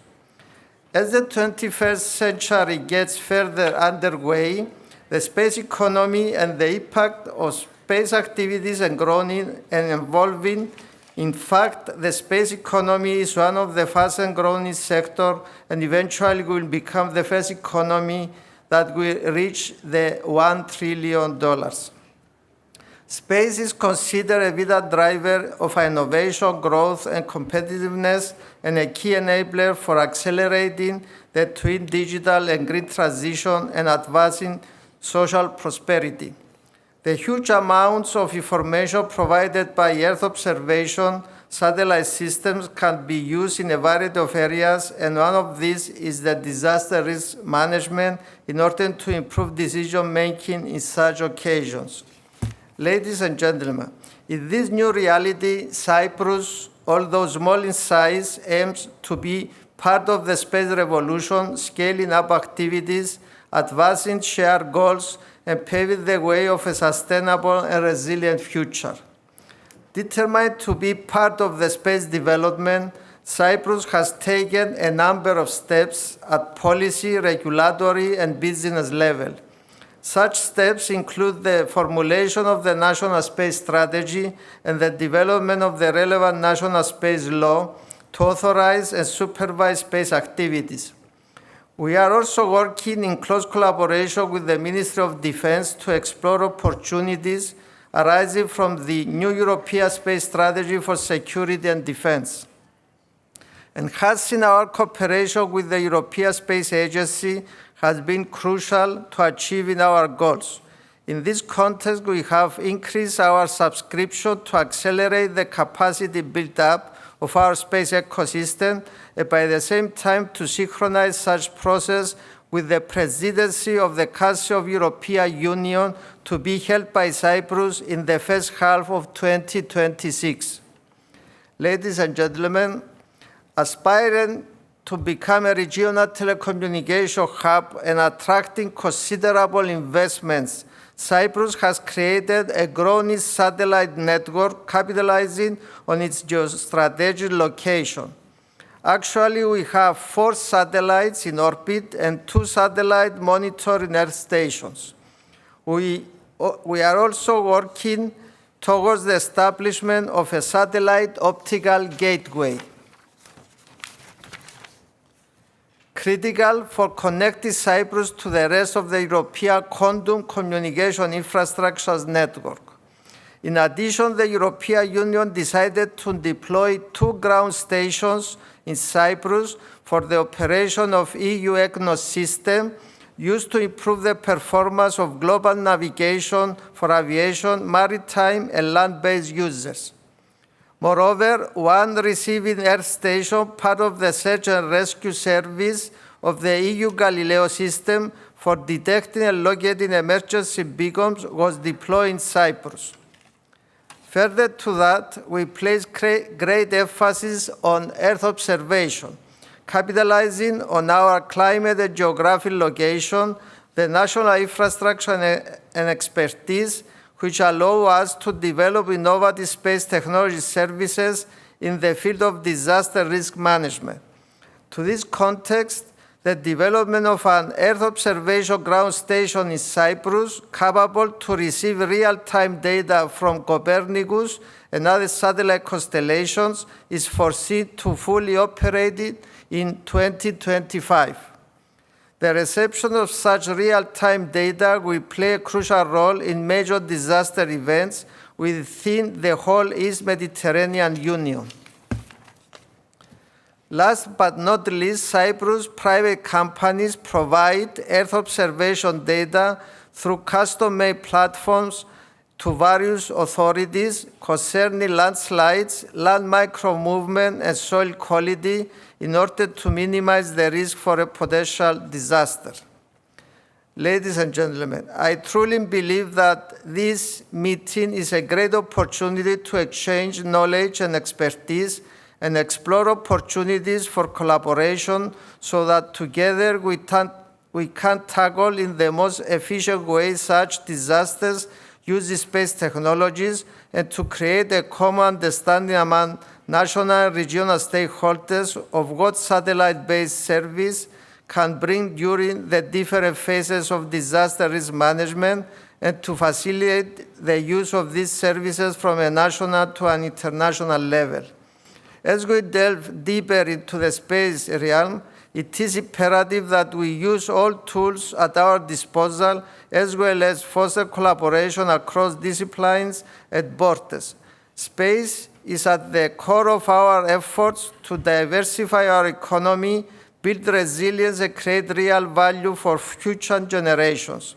By bridging the gap between policy, science, and practice, we can leverage our collective expertise to address pressing environmental issues that increase natural disasters and pave the way for a more resilient and sustainable future. Thank you.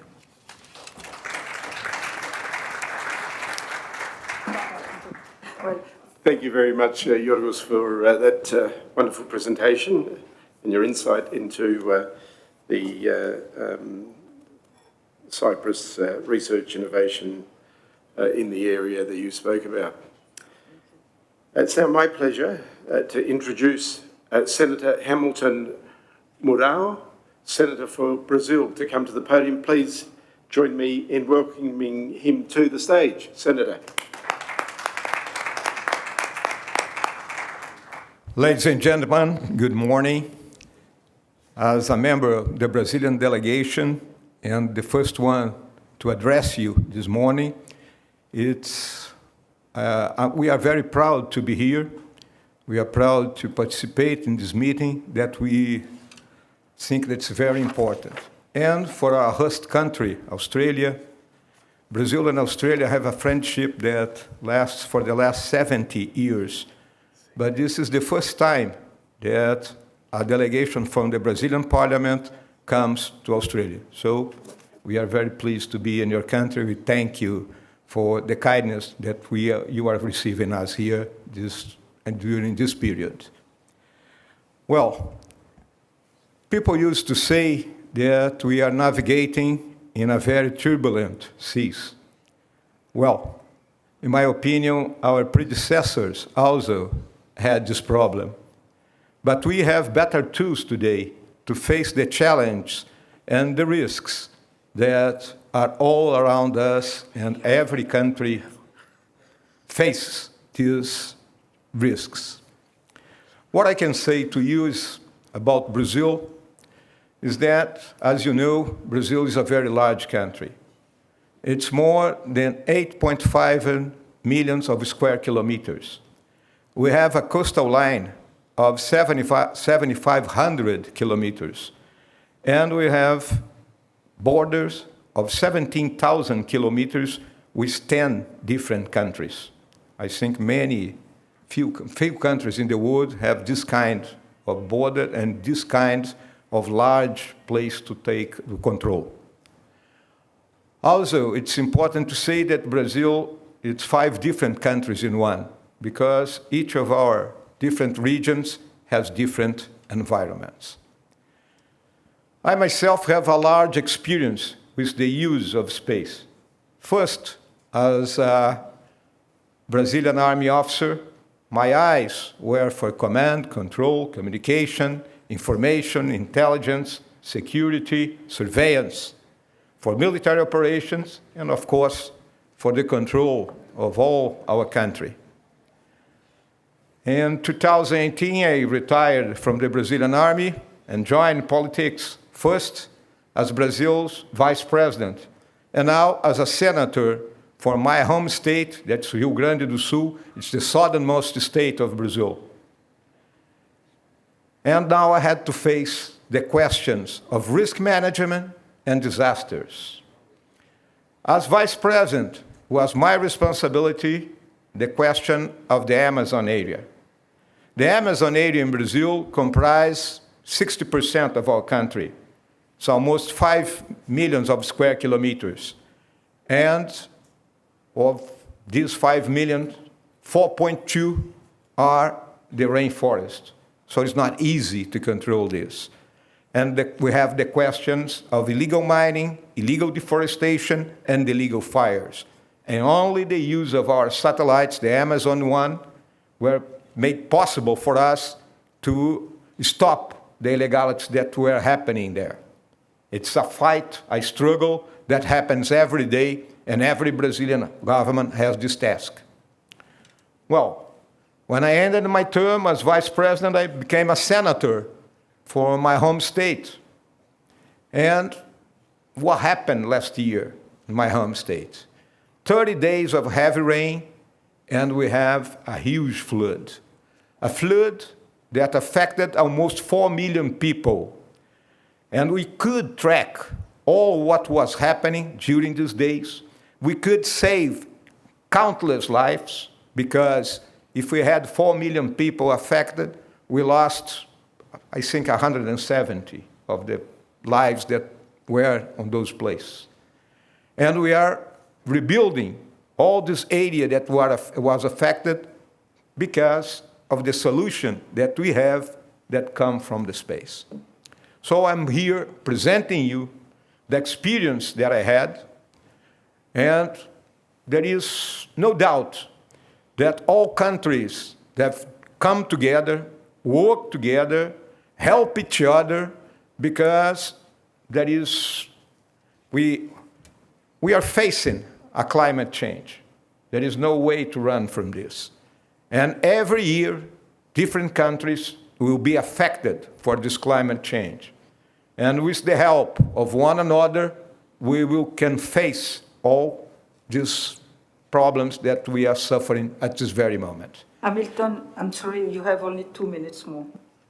And this was my contribution to all of you, respecting the time.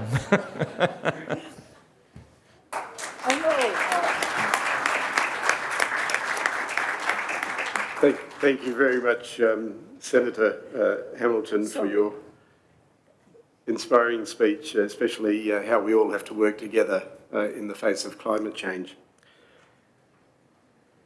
It's now my pleasure to introduce Zeynep Yildiz, Member of Parliament, the Grand National Assembly of Turkey. Can you please help me join me in welcoming her to the stage? Welcome.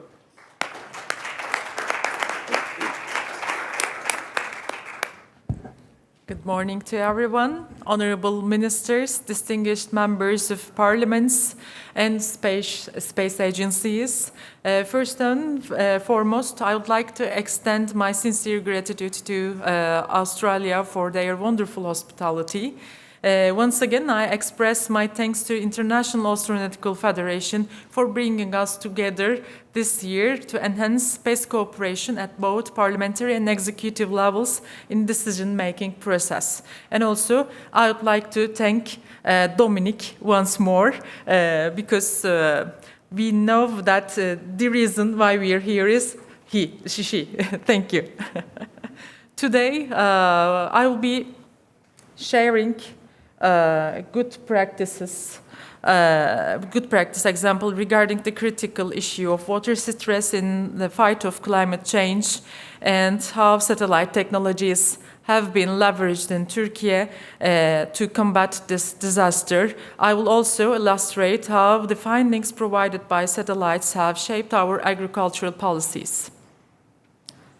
How can I move? Okay. Climate change is not limited to the temperature rise, irregular rainfall patterns, the increase in droughts, and the depletion of water resources are among the most significant threats.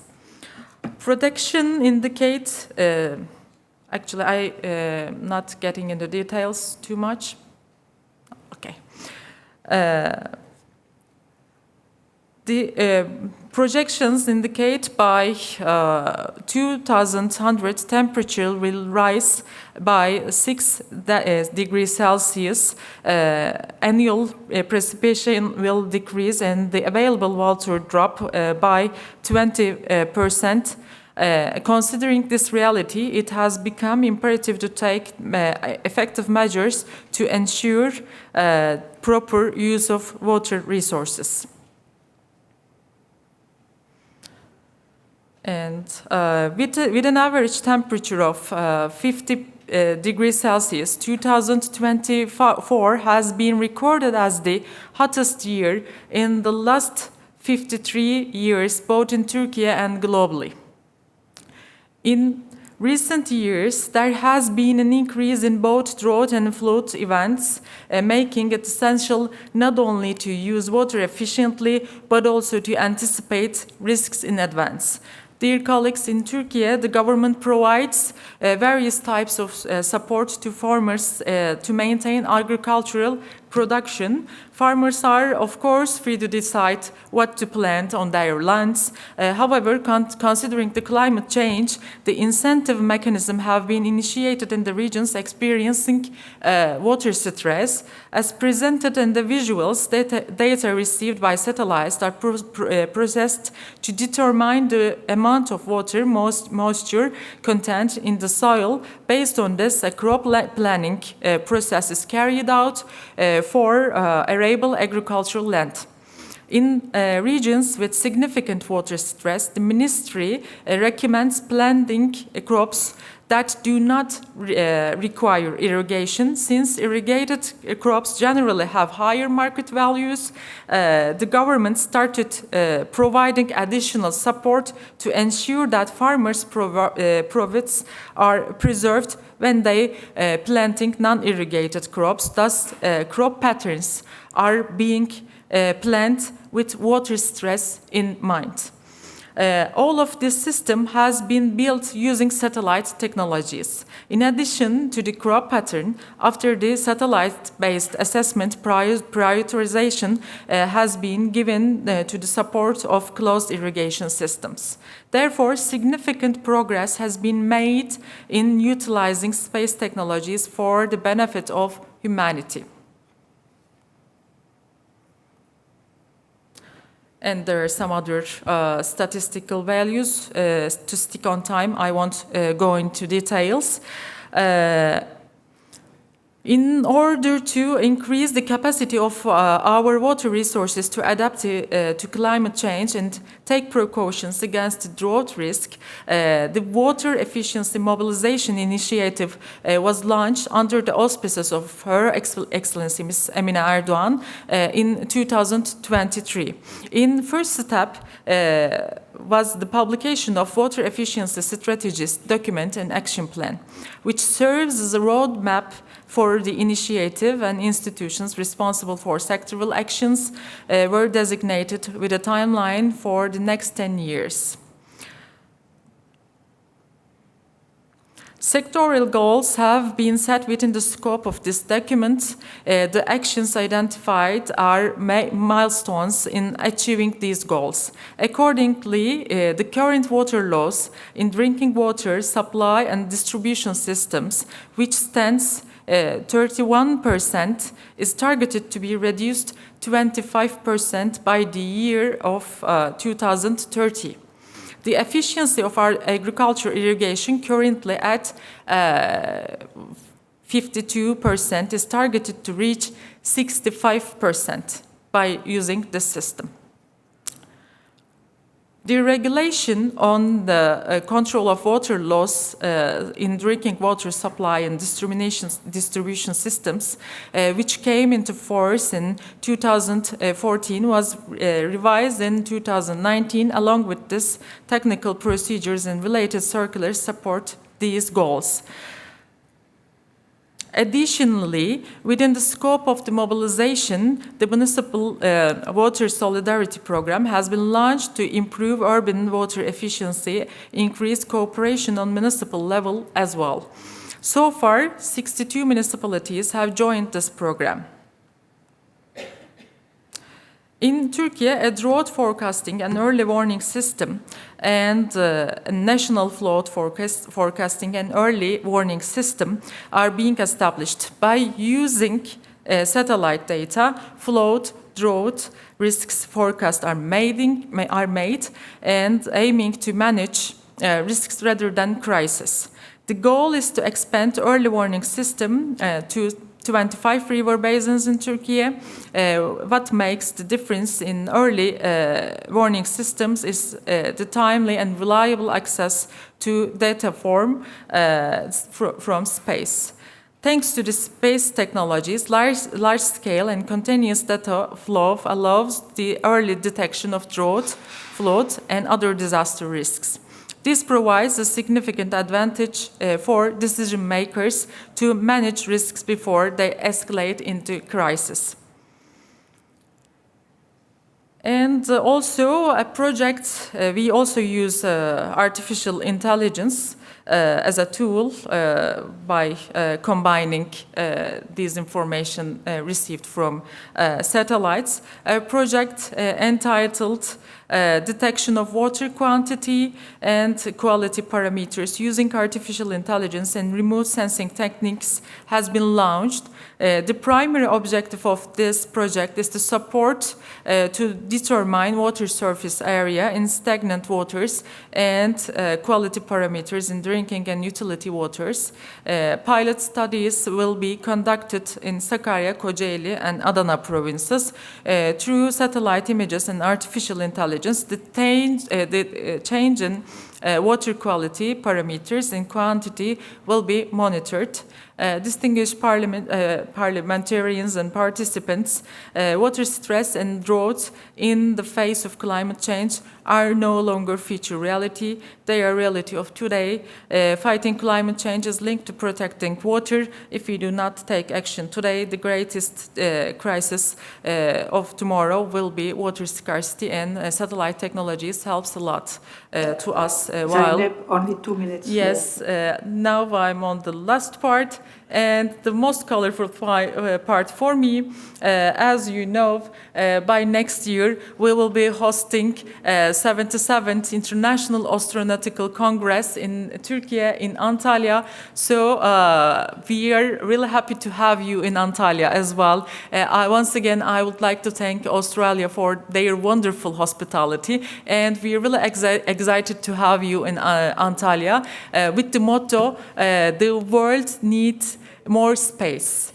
So we gathered here for cooperation, and once again we say that the world needs more space, and we can manage to provide that space to everyone. Thank you very much for your participation. See you in Antalya next week. Thank you.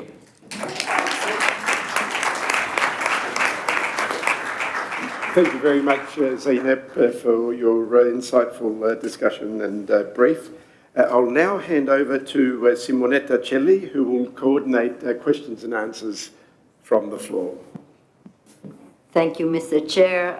Thanks to the great contributions that have told and showed us really how already many solutions are implemented in support to natural disasters worldwide.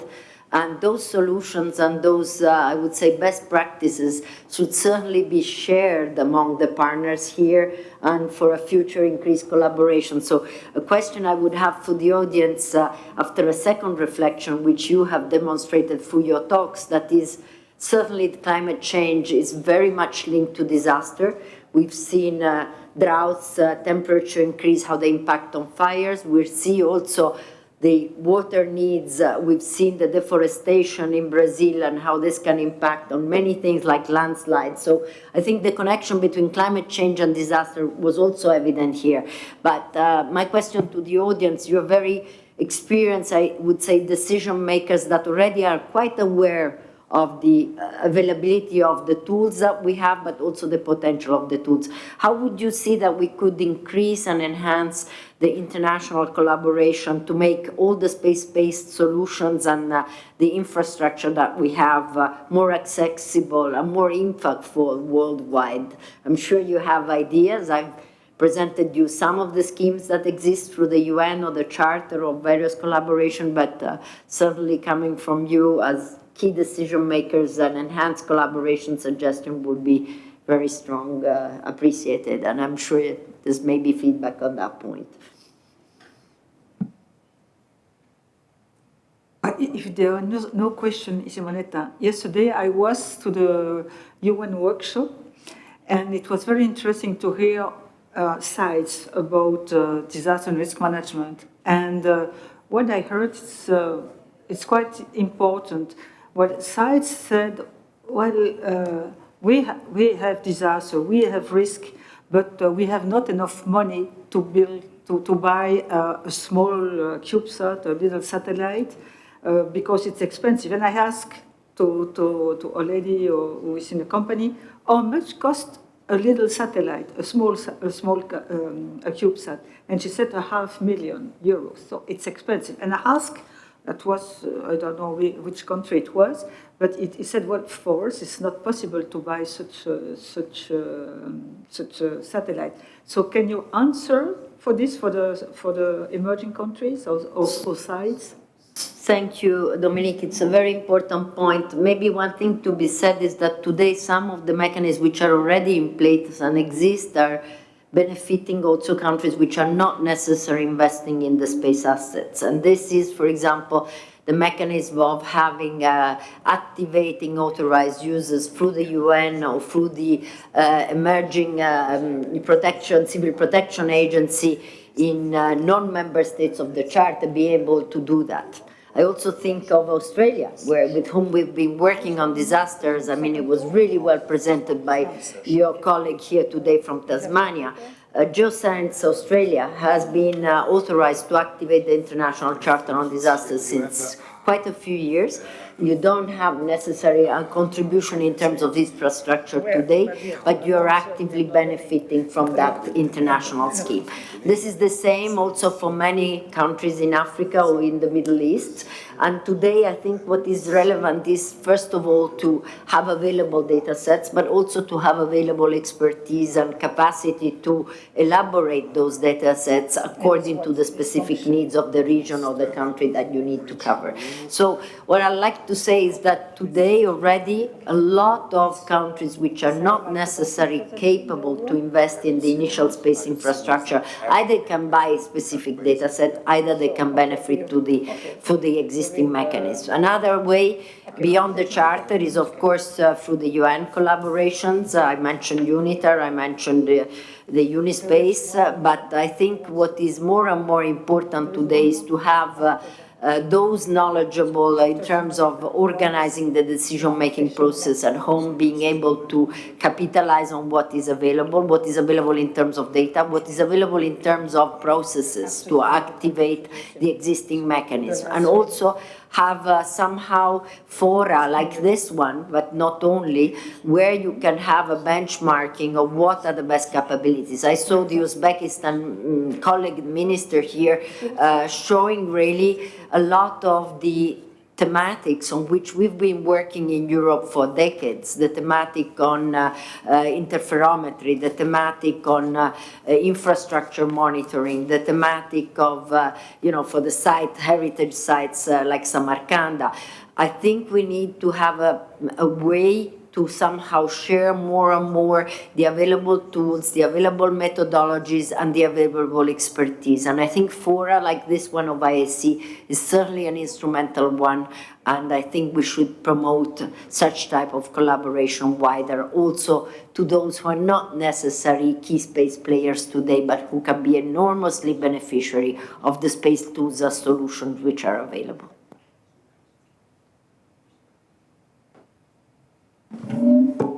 Thank you.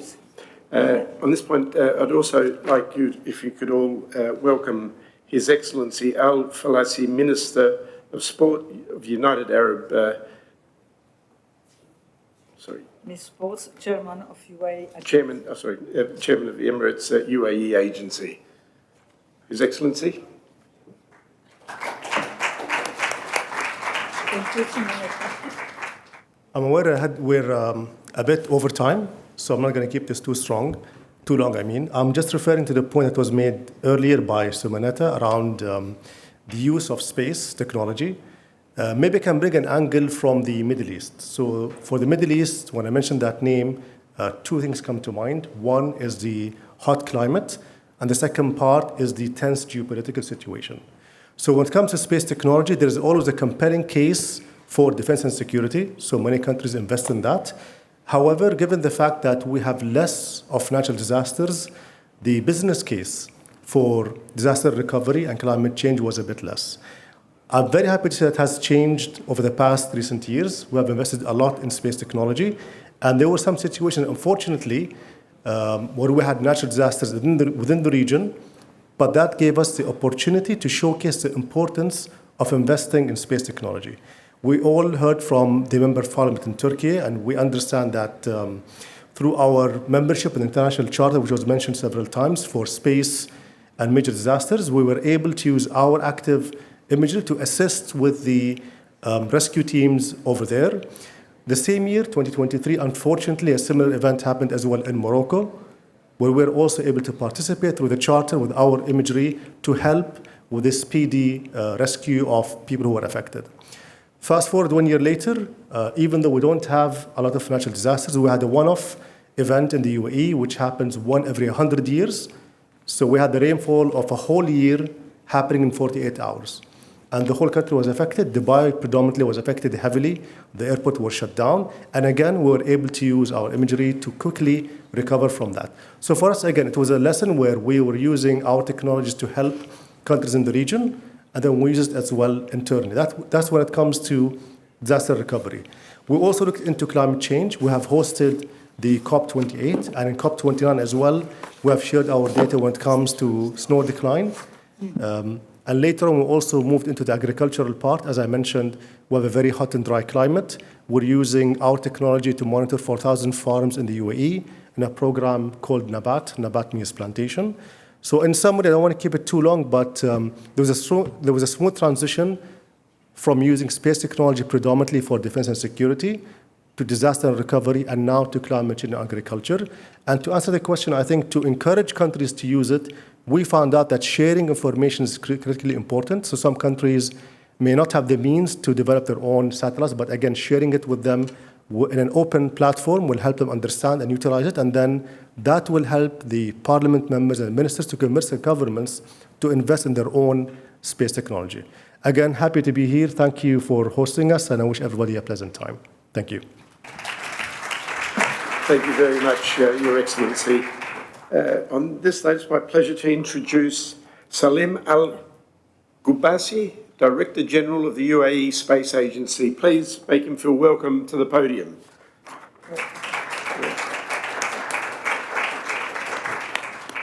Good morning, esteemed ministers, parliament members, and head of agencies. Assalamu alaikum wa rahmatullahi wa barakatuh. It is my pleasure to be here with you today to discuss the vital role of space in supporting society and enhancing equality of life. Space has always inspired humanity, but today its greatest value lies not only in exploration, but in transformation.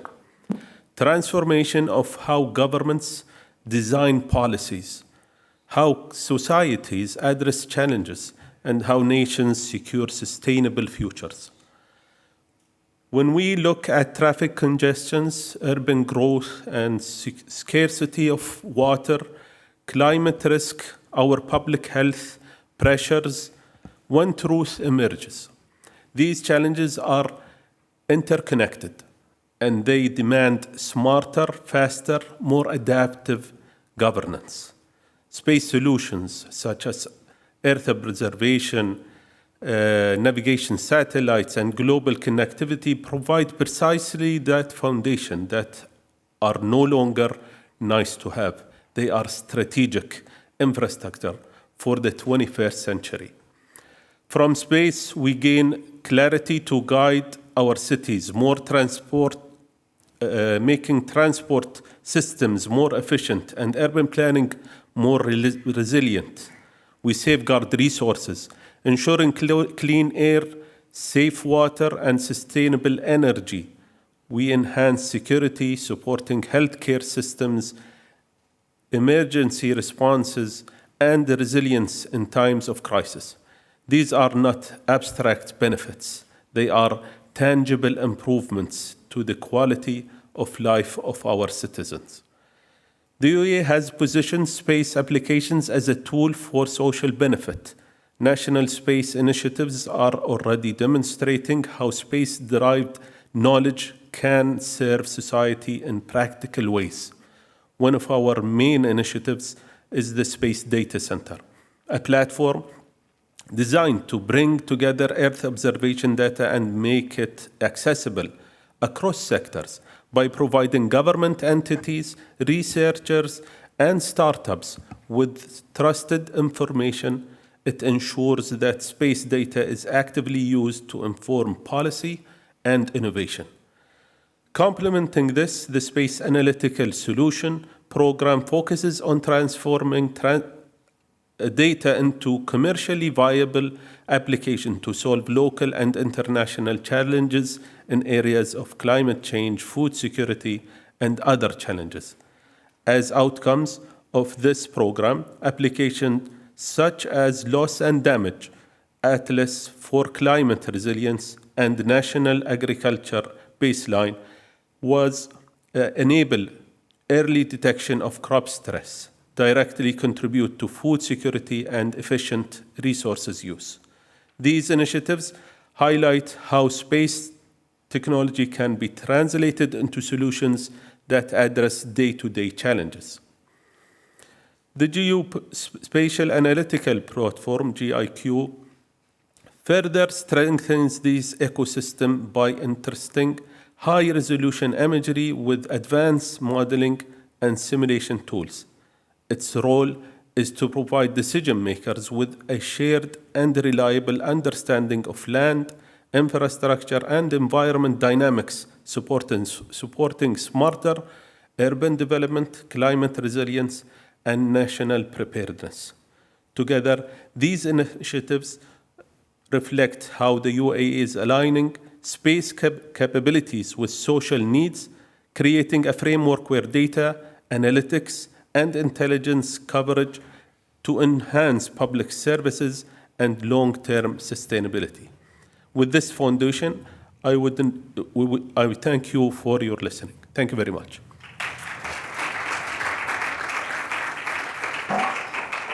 Thank you very much for your speech, Mr. Director General, and for the important commitment in your country.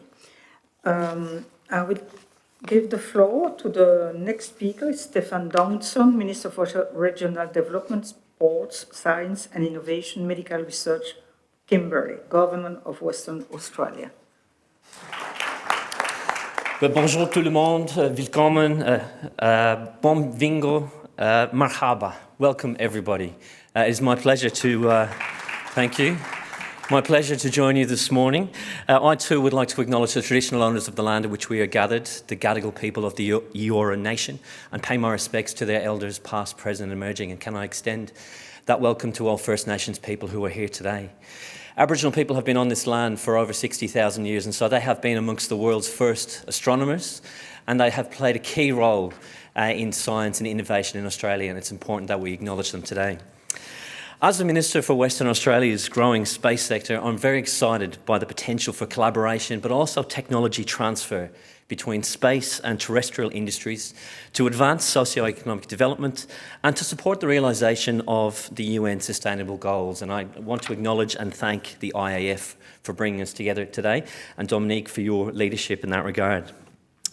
Well, Western Australia is no stranger to the space industry.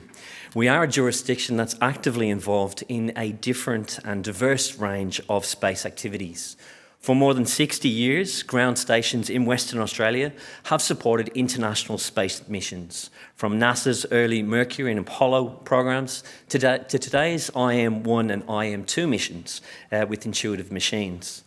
And I know Steve mentioned Parks earlier on, but our Carnarvon station, of course, was involved in many of the same missions many years ago.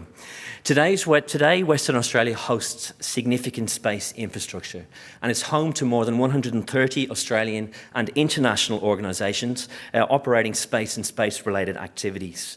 Our Southern Hemisphere location, our vast land mass, our ideal weather conditions, our radio quiet zones, skilled workforce and technical capabilities give us an advantage in astronomy, in launch and returns, and the coverage of space assets. We're providing critical support for international space agencies and commercial space missions. We're building the world's largest radio telescope and transferring our world-leading remote operations technologies from the resources sector to space missions. There is significant demand for space technology, data and services across a range of our state's key industries, including resources, agriculture, energy and maritime. And through our state's minerals and petroleum sectors, Western Australia has developed a world-class remote operations and automation experience. And today, entire resource projects operated from thousands of kilometres away are now having that technology transferred into the space sector. And so from monitoring offshore infrastructure to supporting emergency response and environmental compliance, space-enabled solutions are not only improving productivity, but these innovations are also helping Western Australian companies operate more sustainably and securely, as well as protecting workers and our ecosystems. NASA and other international space experts have recognised Western Australia's leadership in automation and remote operations, and insights from our mining sector are now informing future space missions, including lunar and Martian exploration, highlighting how the work that we do here on Earth can shape how we operate in space. Now, in a state as large and remote as Western Australia, covering more than 2.6 million square kilometres, space-enabled solutions offer not just effective, but essential tools for environmental management, for disaster response, and for regional development. And subsequently, when our government published our Western Australian space industry strategy last year, we set a vision to put WA, Western Australia, on the map as a globally recognised Indo-Pacific space hub. And this strategy not only focuses on advancing capabilities such as satellite communications or launch support and deep space tracking, but it also places strong emphasis on harnessing applications to deliver tangible benefits to our society. The strategy's goals include tapping local space services, promoting the value of space in everyday life, and boosting STEM education to prepare the next generation for the jobs and the challenges of the future. And these strategic goals lay the foundation to deliver meaningful outcomes across our state. By building capability, awareness, and a future-ready workforce, we're enabling space technologies to be applied where they matter most. From improving disaster resilience and environmental monitoring to enhancing agriculture and connectivity in remote communities, WA is leveraging space to support a more sustainable and resilient future.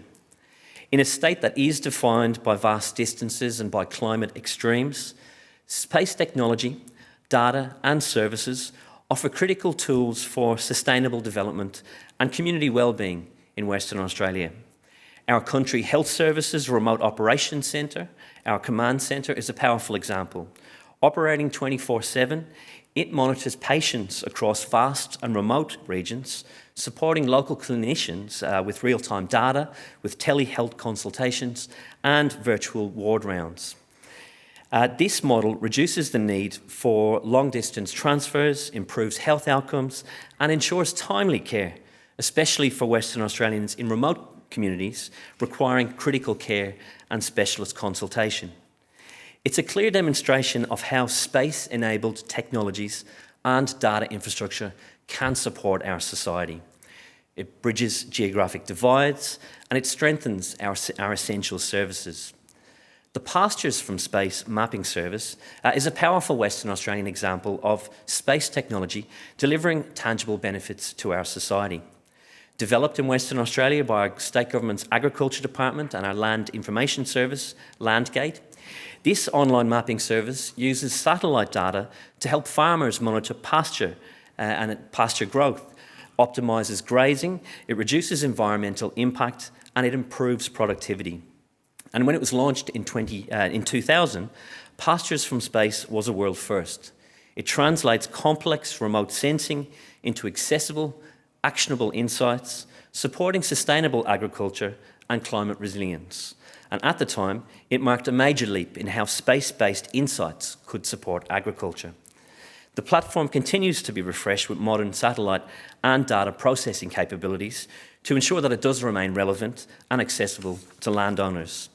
And it is a clear demonstration of how space can serve society, not just in orbit, but in the paddock, and how long-term investment in innovation can deliver lasting socio-economic impact.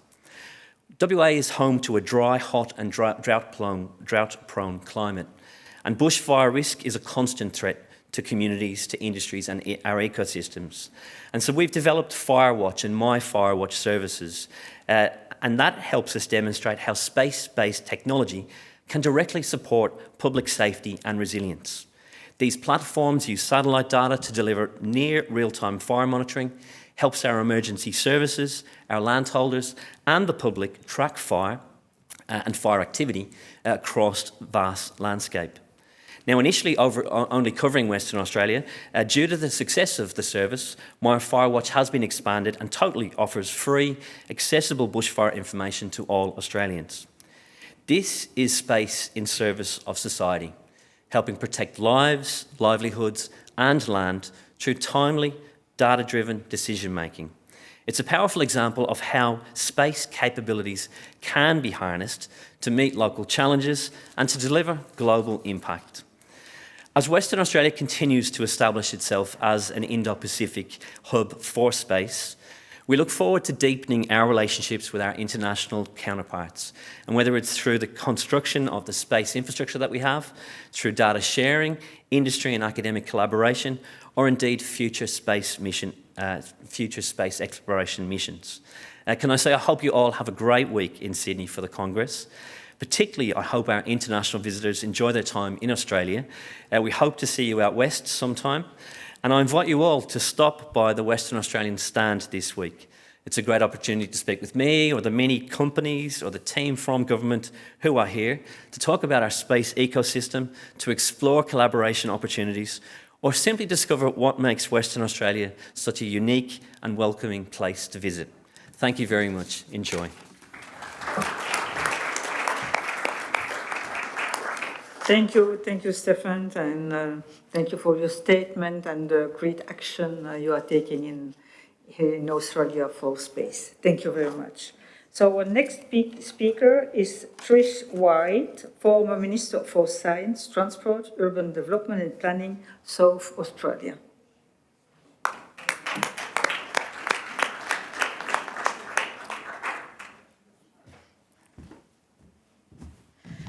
Ministers, members of parliament and members of agencies, space agencies and organisations.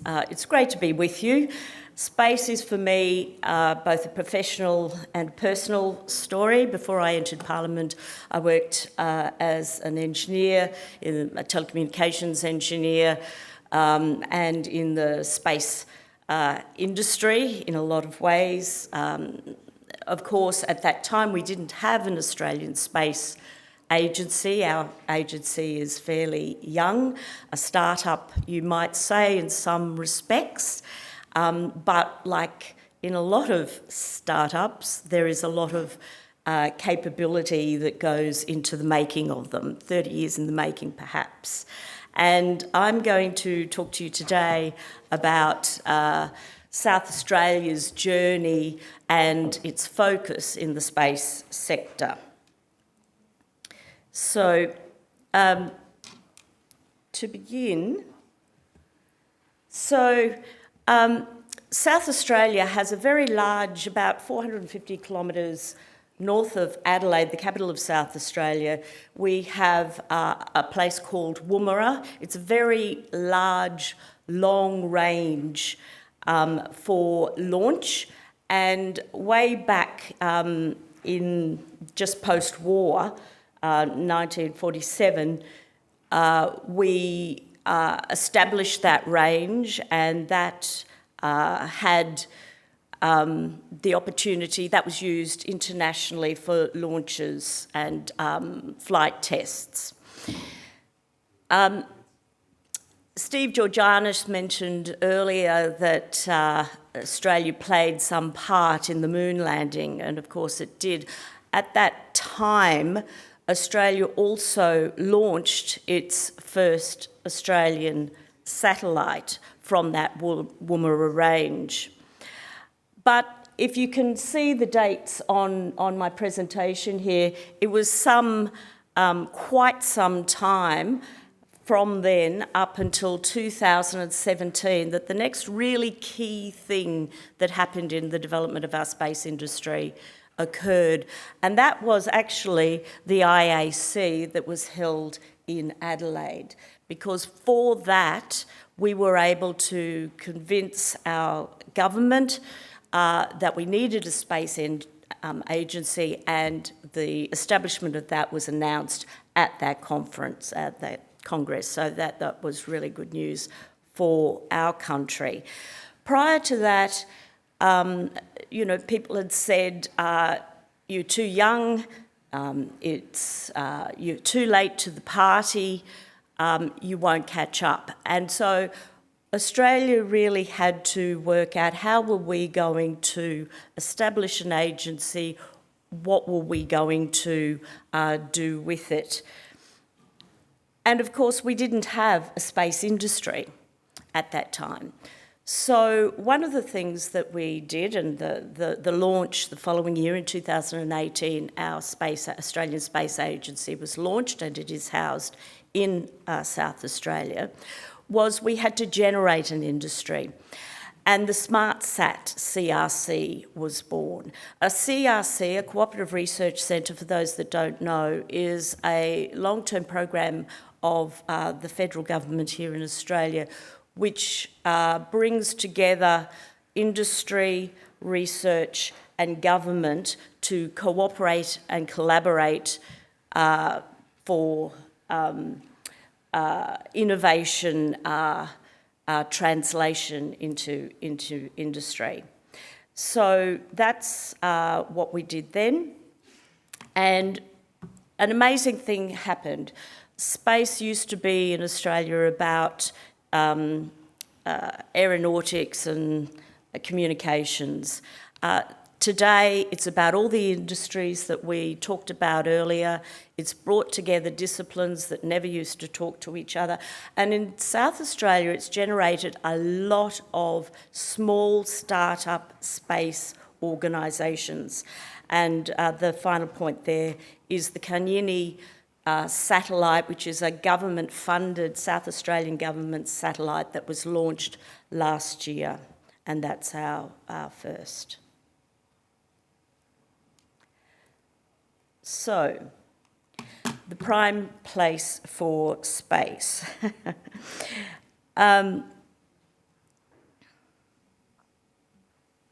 So there's several focuses that we've decided to concentrate on in South Australia, and several advantages that we have. We have an ecosystem that's necessary to generate that industry. South Australia is home to over 100 space organisations. We have the Space Agency, the Andy Thomas Space Foundation that holds annual international space congresses, the SmartSat CRC headquarters I talked about, an Australian Space Discovery Centre and a responsive space operations centre. We also have the Defence Science and Technology Group, which does a lot of practical research that is space related, and we have a group of advanced manufacturers that are based in Australia, so a whole ecosystem.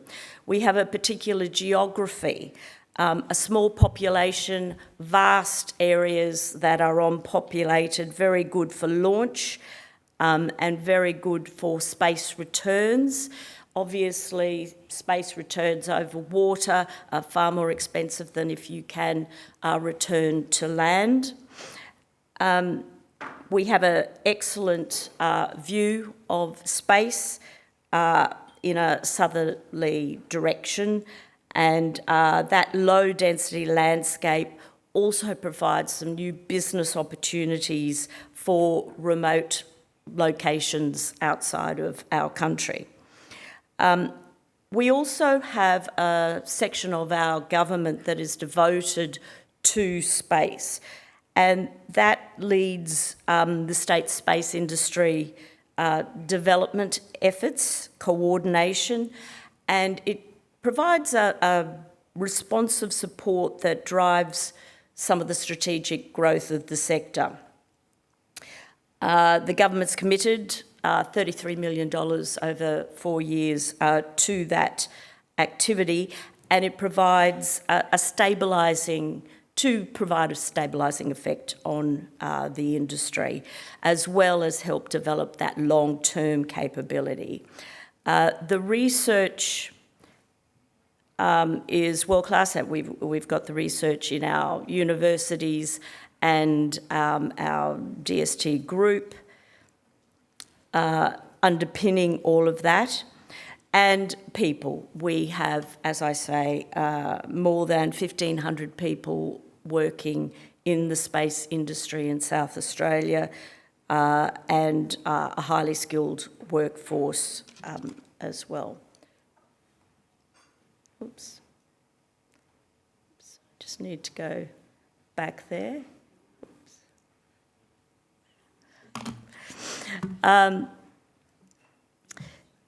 So the key focus areas, some of those that have already been mentioned for emergencies, for agriculture, that's about digital farming to increase the efficiency of product production, resources, extraction of minerals in a sustainable way, defence and health. One of the focuses that we are looking at is discovery of new drugs with the use of microgravity.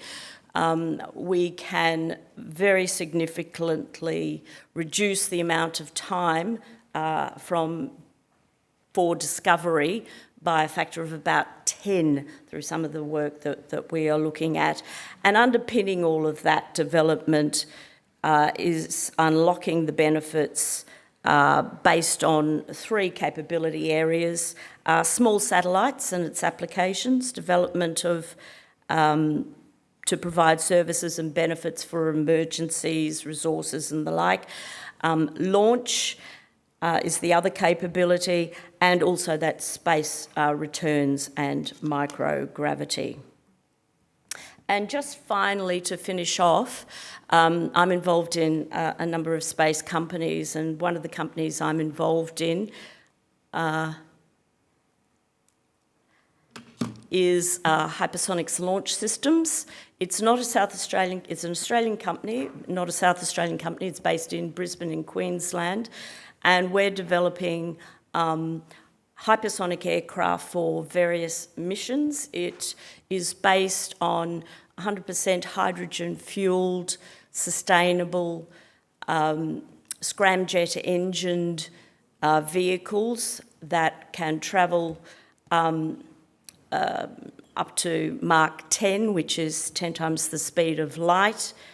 And the whole idea is that instead of being launched, it flies to space, manoeuvres and returns and lands like a normal plane. So if you think about where this will lead, we are hoping we're launching in a couple of months' time, our first launch, and hopefully one day we will be able to transport you at very high speed and in short time across the globe. So thank you very much. There is a South Australian stand here, and I invite you all to visit and to approach me or anyone at the stand if you'd like more information on the South Australian agenda. Thank you very much. Thank you for this impressive overview about the capacity of Australia in space. Thank you very much. So now I introduce Vogar Bahemov, Member of Parliament, Milli Mejlis National Assembly of Azerbaijan. Ladies and gentlemen, thanks so much, dear Dominic, for inviting me here and giving floor to me.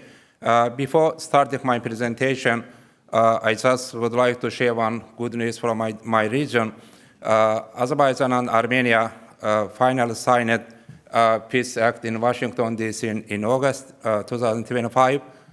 So we already actually closed 37 years conflict page, and we now starting new page for sustainable and lasting peace and also cooperation. I'm also pleased, it's also my pleasure to underline here that I'm also part of the normalization process between Azerbaijan and Armenia. I'm also engaged in the peace agenda between two countries by being of the member of the Azerbaijan-Armenia economic dialogue platform.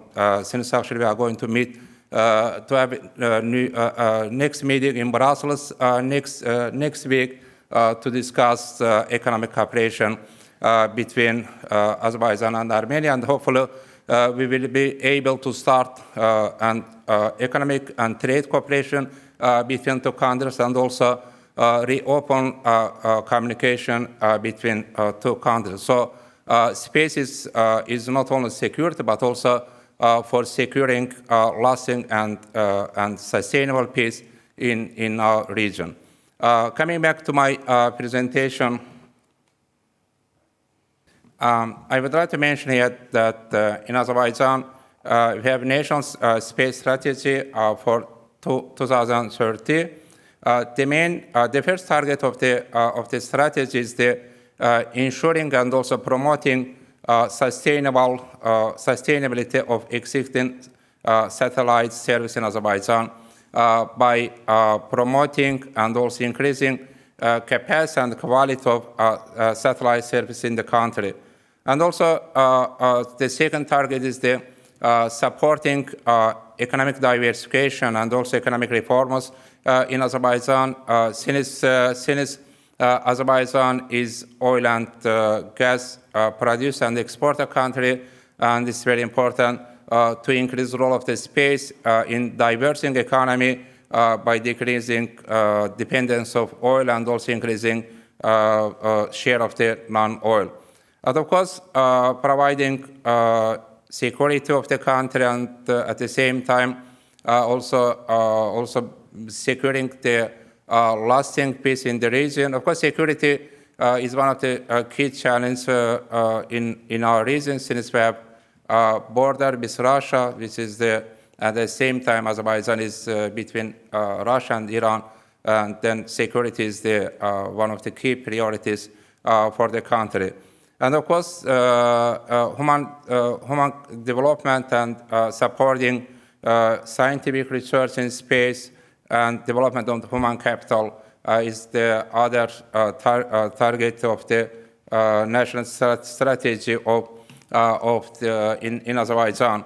And finally, supporting startups and innovations, innovative SMEs within the space field is another target of the strategy.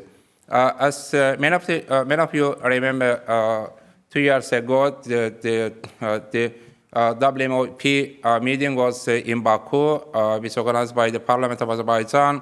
And the event, we have the 3 panels.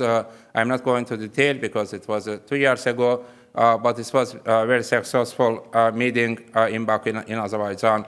And 2 years ago, the Parliament of Azerbaijan approved a new law on space activities, which actually this is legal base for the space reforms in Azerbaijan, which mainly support economic and social development of the country. So this is Azar Sky 2 and Azar Space 3. It's New Year's observations satellite and new telecommunication satellites of Azerbaijan. We have, in the space cooperation, we cooperate in Europe, Asia, and America and Africa. So this is Azerbaijan space agencies in Africa for last 10 years. So the main, as I mentioned in the beginning of my presentation, of course, natural resources, agriculture, environment, water resources, tourism, urbanization, and also green energy, defense and security are major goals of the space industry of Azerbaijan.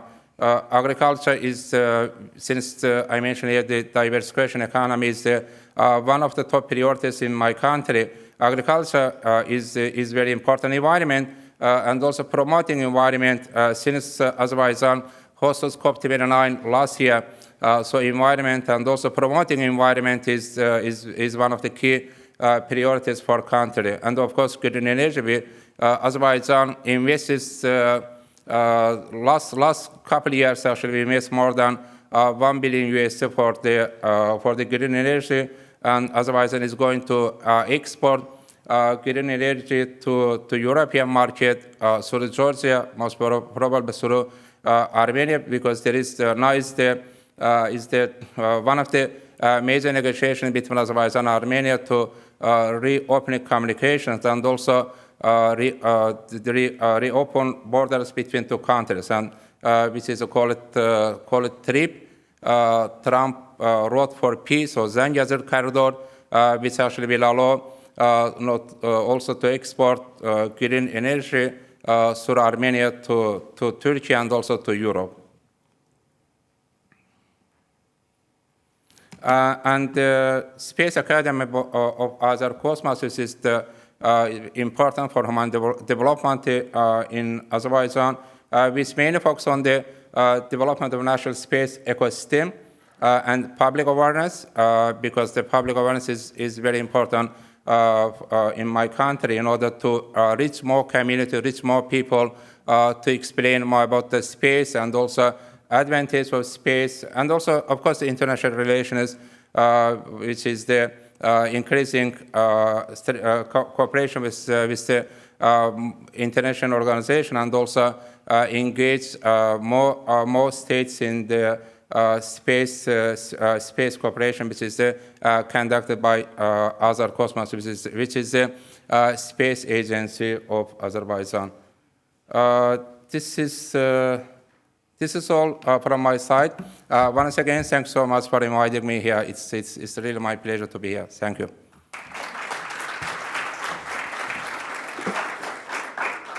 Thank you very much, Vugar. The future is in front of both countries, and I'm very happy to hear all the action taken in space. Congratulations.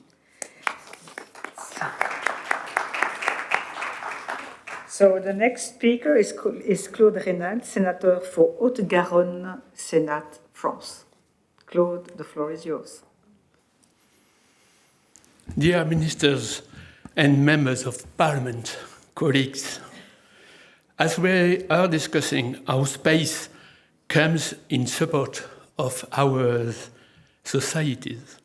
And while 2025 is the year of sea in France, with the third United Nations Ocean Conference, I decided to address how space is becoming essential to coastal strait management among all its aspects: fishing, energy, urbanism and topography, transportation, either person or goods. Coastal strait management relies on four main pillars to be addressed by local stakeholders, governments, port authorities. Space can be an asset to each of them. Maritime surveillance, navigation, port management, environmental and activities monitoring. With the support of the French Space Agency, other French organisms and our government, the project Coastal Strait Monitoring and Knowledge has been selected in our investment plan, France 2030, to demonstrate its capabilities. With 5 million euros for a duration of 3 years, the project started in July 2025. This project aims to demonstrate how space can be an asset to operational needs and support decision-making for local and governmental actors in all coastal activities. As you might know, France has the second largest exclusive economic zone in the world, while our overseas territories cover most of it. They lack of capabilities to ensure best coastal management. For this project, the objective is to develop new assets to support their actions, from monitoring fishing and mitigating overfishing, ensuring the preservation of protected marine areas, and easing harbor and maritime activities. In its demonstration, the project will focus on three main themes: topographing littoral areas, while erosion and rising sea levels are not be debated anymore; studying the state of sea, from waves to surface currents, monitoring the ecosystems on sea with the quality of water, monitoring sea pollution, and on the littoral with the state of vegetation. A fourth theme could focus on downstream applications to develop with the objective of supporting and easing decision-making for local and government authorities. And of course, a demonstration could not be efficient with first anchor customers. The project will focus on different areas from Brittany and the French Riviera, with the cities of Lorient and Nice, to our overseas, notably in New Caledonia, only 2,000 kilometers from here. 4 companies from Brittany in the west of France are taking part in this project. And as this project has been defined, this is a great example of action that could be taken with the scope of the Space for Ocean Alliance. Initiated by CNES, the French Space Agency, with the support of partners from the Norwegian Space Agency, the United Nations Office for Outer Space Affairs, the Government Princier de Monaco, and the Maldives Space Research Organization, the Space for Ocean Alliance has been launched during the 3rd United Nations Ocean Conference in Nice in Nice, sorry, in June. That's good in French. Better in French than in English. Yeah, in June 2025. 28 signatories from all over the world have joined the alliance, and the first steering committee is planned in a couple of weeks in Norway. This alliance has been designed to go beyond space agency and build bridges between maritime and space actors towards addressing ocean challenges with the support of in situ and space data, and develop space applications toward addressing specific needs. We have developed altogether tremendous technologies collecting daily critical data that can be used by any users for programs such as Copernicus. However, we intend for the Alliance to support an action-driven coalition to develop the use of this data and support actors that do not have access to it to develop concrete applications. Subjects that can be addressed within the scope of the Alliance are notably protecting the biodiversity, monitoring the impact of climate change on the oceans, pollution management, illegal, unreported, and unregulated fishing, coastal management, as I just discussed. Our technical teams are defining a potential future innovative space mission as it was announced by our government in June. We look forward to working with our future partners.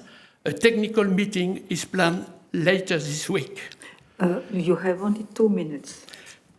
So I finish. This alliance is still to be expanded and will be a key asset for many countries that both do not have access to this data and critically need it. We particularly want to discuss with the small island developing states and least developed countries. So space for the ocean has become critical, while France has developed an expertise in space oceanography among all its aspects, with flagships such as SWOT and Topex Poseidon. You are more than welcome to share these thoughts with our colleagues back at your home parliaments. Thank you for your attention.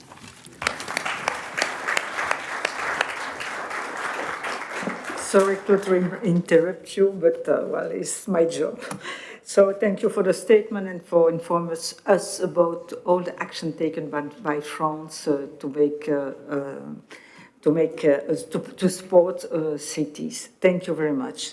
So we pass to the next speaker. It's Jihad Abdullah Al-Fadeh, Second Deputy Chairman, Shura Council, Kingdom of Bahrain. The floor is yours, Shura.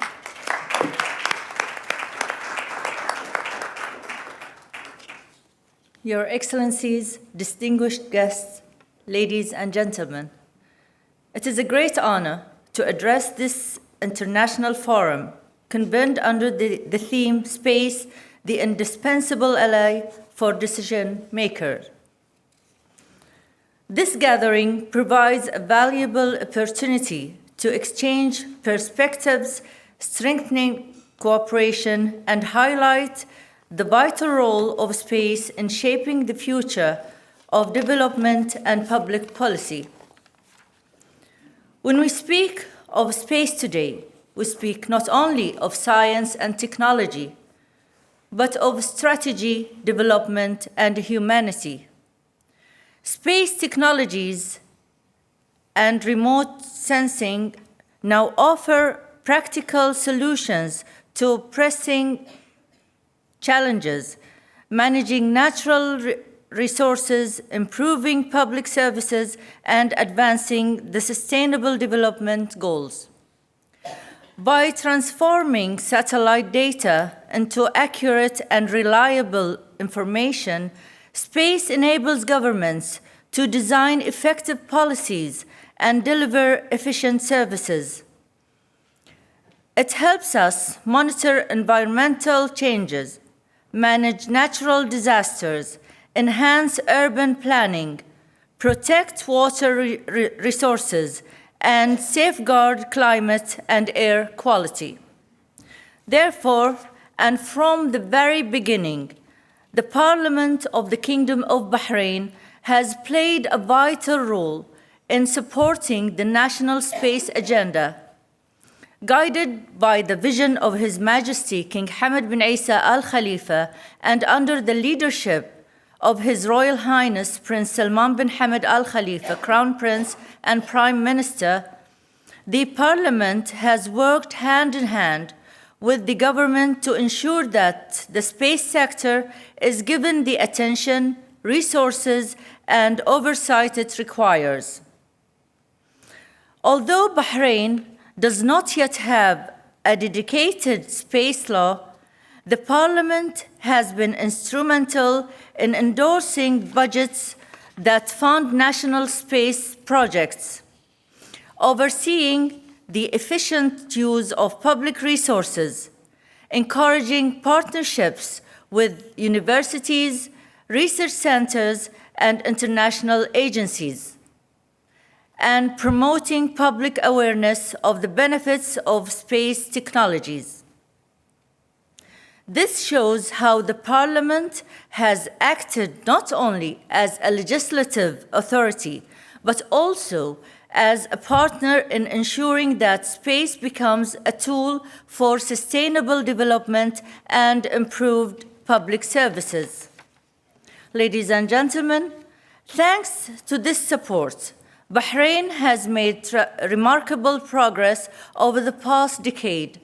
Since the establishment of the Bahrain Space Agency, more than 25 applications have been developed to serve over 30 national projects.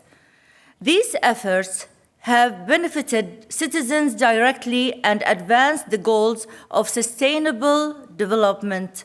Some notable achievements include a 42% increase in research using satellite imagery, a threefold rise in collaborative projects at home and abroad, a 92% satisfaction rate among users of space-based services, and a 167% increase in demand for space agency services.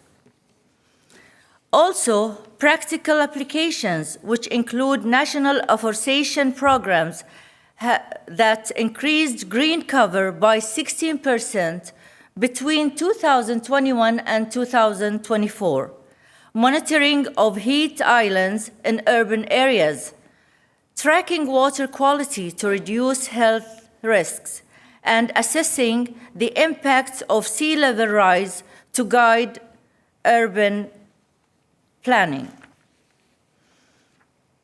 Bahrain also has engaged internationally, joining the United Nations Space for Water Initiative, cooperating with the United Kingdom on carbon emission tracking, and partnering with the United Arab Emirates on the Space for Sustainability program.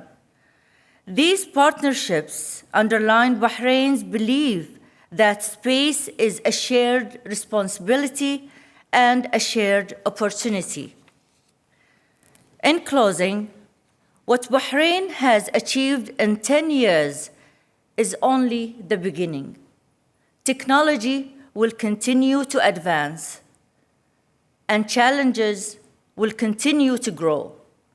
The way forward lies in deeper international cooperation and the sharing of experiences so that space truly remains the indispensable ally for decision makers, serving humanity, advancing peace, and promoting sustainable development. The Kingdom of Bahrain reaffirms its commitment to investing in the space sector, strengthening global partnerships, and ensuring that the benefits of this technology remain dedicated to improving lives and building a brighter, more sustainable future for all. Thank you for listening, and we are hopefully looking forward to hosting you in the Kingdom of Bahrain during the IAC 2028. Thank you so much.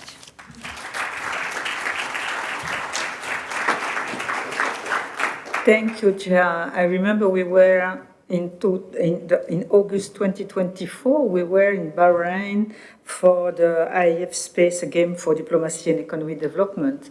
And I remember that you a lot of energy to launch a space agency in Bahrain. And I would like to say congratulations for all the way you have done already.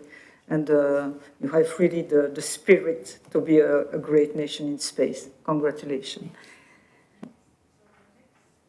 The next speaker is Marcos Pontes, astronaut and Senate of Brazil.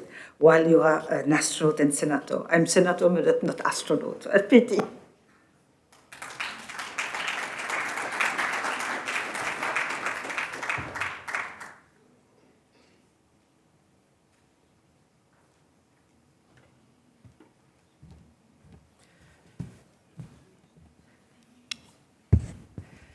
Okay, good afternoon. It's really my pleasure to be here with you today to discuss and to talk a little bit about space exploration and how the technologies involved can help us on this planet.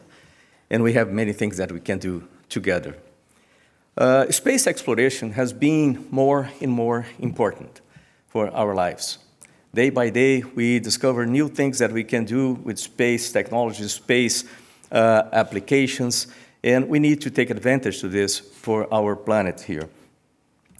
I would like to take this opportunity also to thank you thank the IAF for the invitation, thank Mr. Chair, and also congratulations for the coordination of this meeting, which is really, really important for all of us. As an astronaut and a former astronaut, I had the opportunity of seeing our planet from outside, and it is a very special perspective, I can tell you this, and makes us to think differently about what we can do and we have to do about our planet. Also, as a politician, as a senator and former Minister of Science, Technology and Innovations in Brazil and Communications, I see the responsibility that we have as decision makers to make life better on this planet and for the population that we have here. I started my life as in a very poor family in Brazil. I remember that time I used to dream about aviation, dream about flying. And as everybody that goes to space exploration business, we have this individual dream about doing something important in this. But what I would like to tell you today here is the need that we have now to us to work together, to have a dream together about our planet. I'll bring some of the points here I hope can help with this 3 minutes that I have here. First of all, we have many global challenges, many global problems. Like we need food, we need clean water, clean energy. We have to be prepared for next pandemics. We have to be prepared for climate change. So many things that we have to work together. Again, I'm emphasizing this, which is important. And space technology can help pretty much in all these fields and all these challenges that we have before us. We have space applications, for example, for agriculture, to improve food. Many things were said here already. For communications, because of the difficulties that we have to develop technologies to go to space, we have the spin-offs from the space technology that can be used and are used every day. Also, I'd like to emphasize a point which is a little bit different here. Think about the International Space Station. There we have people from different countries, different languages, different religions working together, trying to solve a problem. Imagine a round table. We are sitting there and look at the problem at the middle. Each one of us with different perspectives, different cultures, we see the problem from different ways of thinking of the solution. We do very well in space with everybody.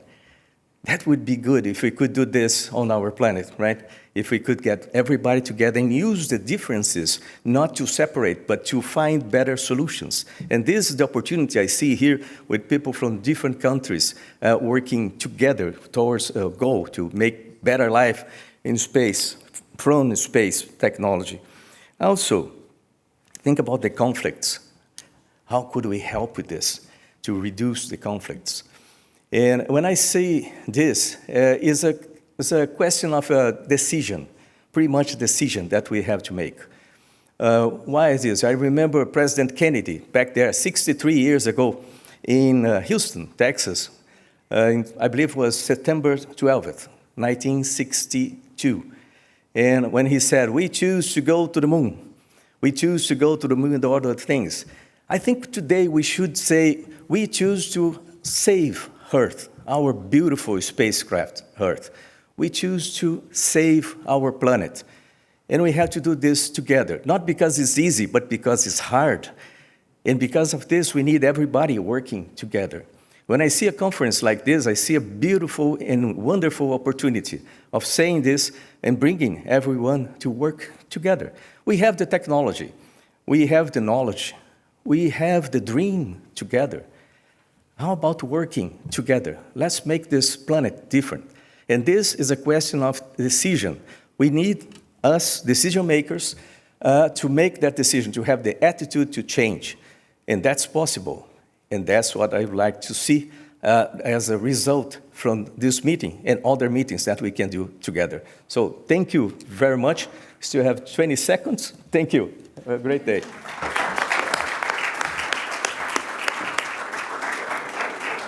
Well, thank you, Marcos. Your testimony is really important, and you speak about the dream for our planet and the challenge we have, and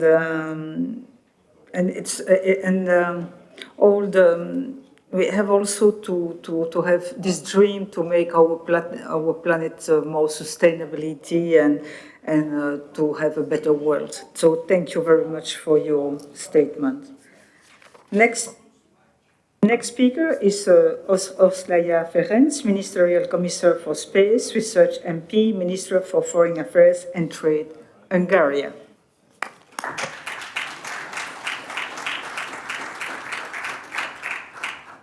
Thank you very much. Distinguished ministers, members of parliament, esteemed colleagues, it is a great privilege to address you today at the 15th AEF International Meeting for Ministers and Members of Parliament. Our session's theme, Space in Support of Society, highlights in the very important dimension of space activities their direct impact on the daily lives of our citizens. Space is no longer a distant frontier reserved for scientists and astronauts.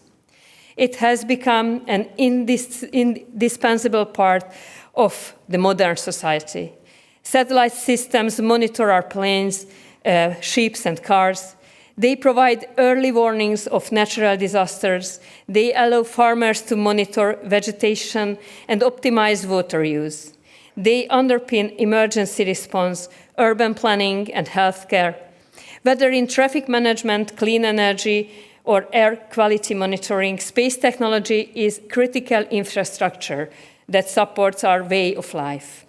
But as policymakers, we must also recognize that space is not only about providing services today. It is about shaping the future and ensuring that future generations have the skills, the vision, and the inspiration to continue this work. In this regard, allow me to share the Hungarian experience with our national astronaut program, the Honor Hungarian to Orbit program. Honor has been much more than a spaceflight mission. It has become the inspirational power of space for education, innovation, and industry. Earlier this year in June, our astronaut Tibor Kapu successfully completed his mission to the International Space Station as a part of Axiom Space AX4 crew. His journey was not only a scientific milestone for Hungary, but also a powerful message to every Hungarian child. You can be the next who can reach the stars. The mission carried a strong scientific program, 25 Hungarian experiments covering fields from space medicine and psychology to material science, radiation dosimetry, Earth observation, and a lot of others.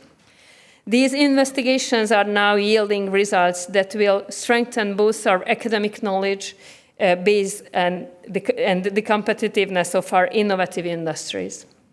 At the same time, the mission generated great public engagement at educational programs. Young people across the country were inspired by Tibor's voice from the orbit. In this way, the mission did not end with this return. It continues to shape classrooms, laboratories, and imagination of a new generation. We are also building a broad ecosystem around this program. Hungarian universities, research institutes, and innovative companies form the Space Lab network, which develop experiments for missions and work for follow-up activities.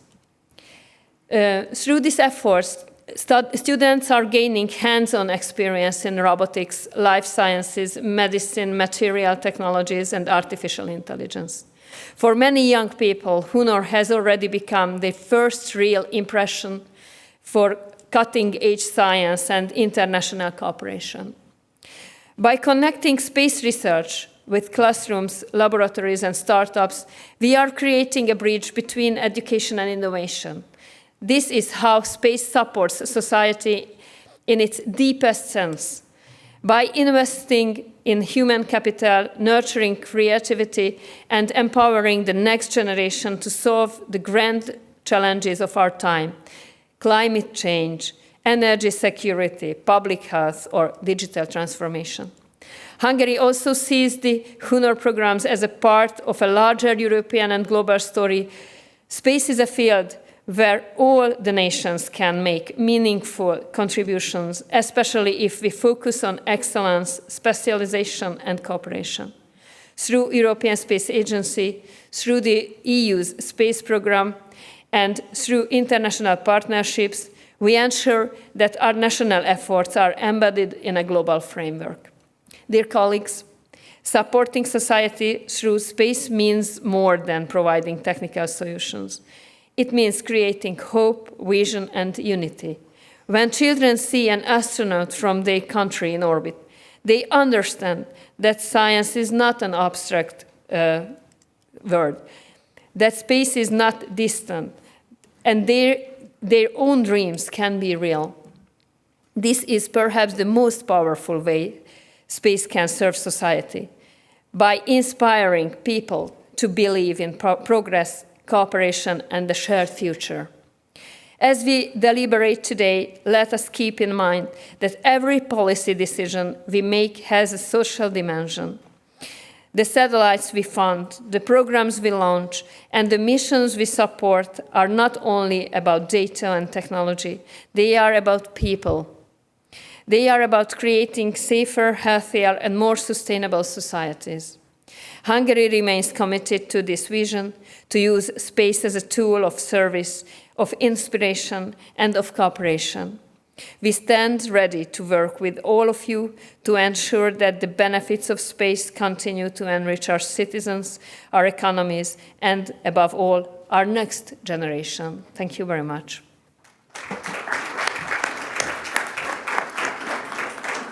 Thank you, Ursula, for your encouraging and inspiring statement. Next speaker is Lene Westgard Ahle, one member of Parliament Storting, Norway.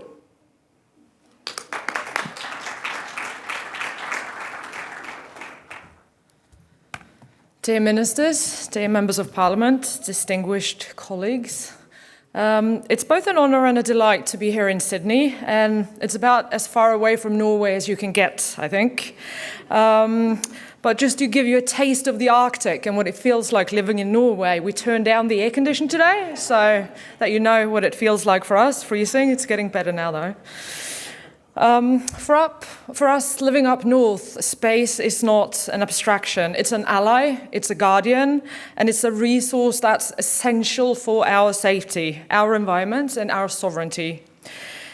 We're a small country, but Norway, almost half of Norway lies north of the Arctic Circle, and our ocean territory is actually bigger than Spain, France, and Germany altogether, tiny little countries. We live in a region that is changing very, very fast, and we depend on space to understand and to respond. The Arctic is vast, it's remote, and it's very hostile.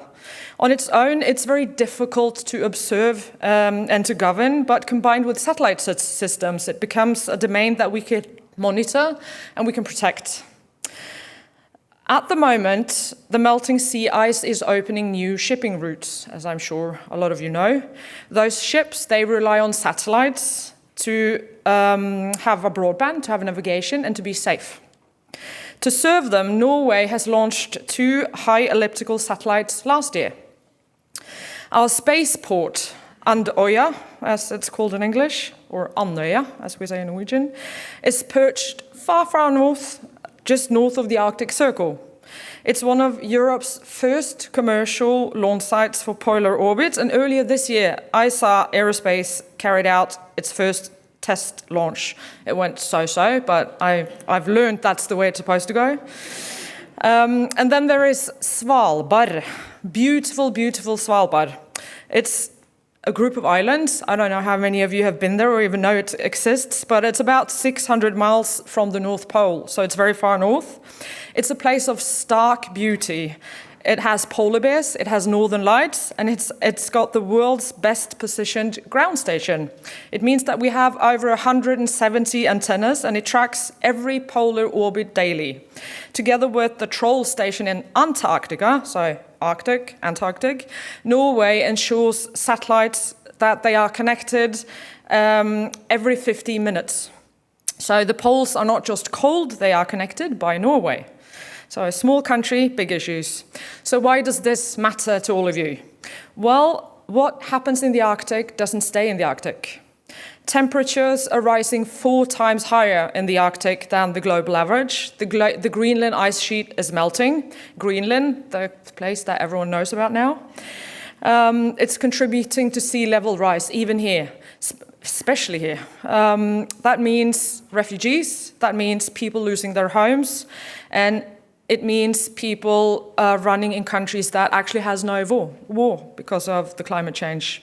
Thawing permafrosts risks global releasing vast amounts of methane and CO2, and the warming Arctic distorts all global weather systems. It's not just in the Arctic. It's shifting jet streams, it's altering monsoons, it's fueling droughts, and it's fueling storms. So the Arctic is Earth's early warning system.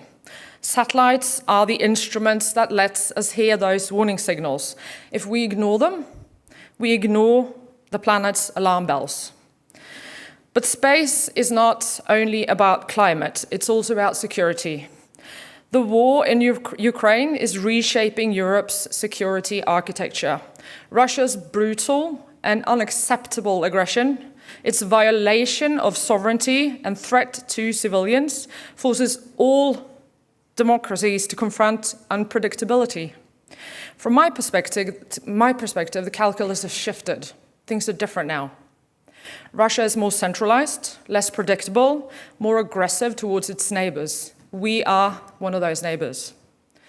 The Kremlin is probing defenses through hybrid tactics. The High North is no longer separable from Europe's security space. Yet, there is a positive side. Europe is more united and more resilient than I have ever seen it. One of the most alarming examples, and this connects to space, in these hybrid conflicts is the wave of drone incursions over European airports. Last week, Copenhagen Airport was closed because of unidentified drones. Denmark's Prime Minister called it the most serious attack on critical infrastructure to date. Oslo Airport experienced drone sightings at the same time, and within days, 5 Danish airports had drones over them. In Poland, around 20 drones entered national airspace, apparently from Russia. And this is a new kind of warfare, a new everyday life. It's probing, it's testing, it's intimidating, it's disrupting. Airports are not only transit hubs, they are symbols of sovereignty and society. Threaten them, and you threaten our very society. So what do we need to do as parliamentarians or ministers? I suggest 5 guiding pillars. First of all, we need to integrate space and security. Space systems must be a part of national and allied defense. We need to promote shared infrastructure and data. So from Svalbard and north to Trollsat and Copernicus, open flat platforms must expand. We need to support space enterprises and space innovation, and we need to strengthen international norms. We must remain peaceful, responsible, and governed by law. And the 5th is to deepen the security connection. Norway, we will continue our partnership with NATO, EU, and international agencies. Our security and defense partnership with EU is one example. We are stronger together. If I leave you with one image today, it's this. Look north. Look to Svalbard, look to the Arctic, look to satellites sweeping overhead. They are listening, they are watching, and they are helping. But they are also shields. Shields for our climate, shields for our sovereignty, and shields for our freedom. Space is not distant exploration. It's a domain of necessity, and it gives us the data to adapt, the signals to warn, and the connections to unite. The Arctic is sounding its alarms. Europe is under pressure.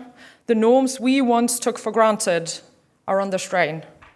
Let us ensure that space remains an ally for climate, for society, and for security. And if you should come to Norway, I would recommend you to bring a warm coat, some strong coffee, because up there in the north, the nights are long, the mornings are cold, and the polar bears are very hungry. Thank you.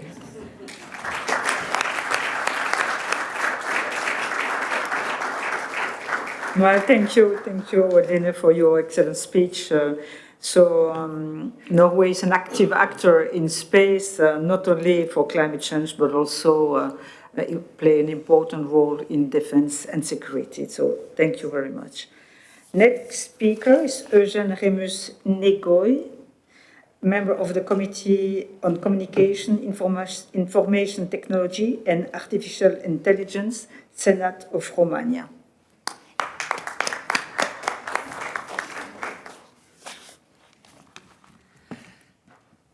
Thank you very much. Excellencies, ladies and gentlemen, before starting my speech, I want to congratulate to you because you are here. And I want to say to my colleague from French Senate that is so nice in Nice.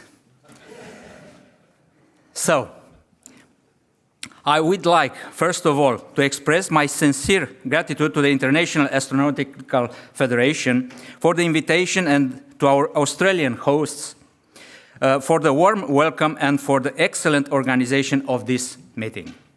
It is both an honor and a privilege to represent Romania in this important dialogue between parliamentarians, ministers and major stakeholders, and how space-based solutions can address humanity's most urgent needs.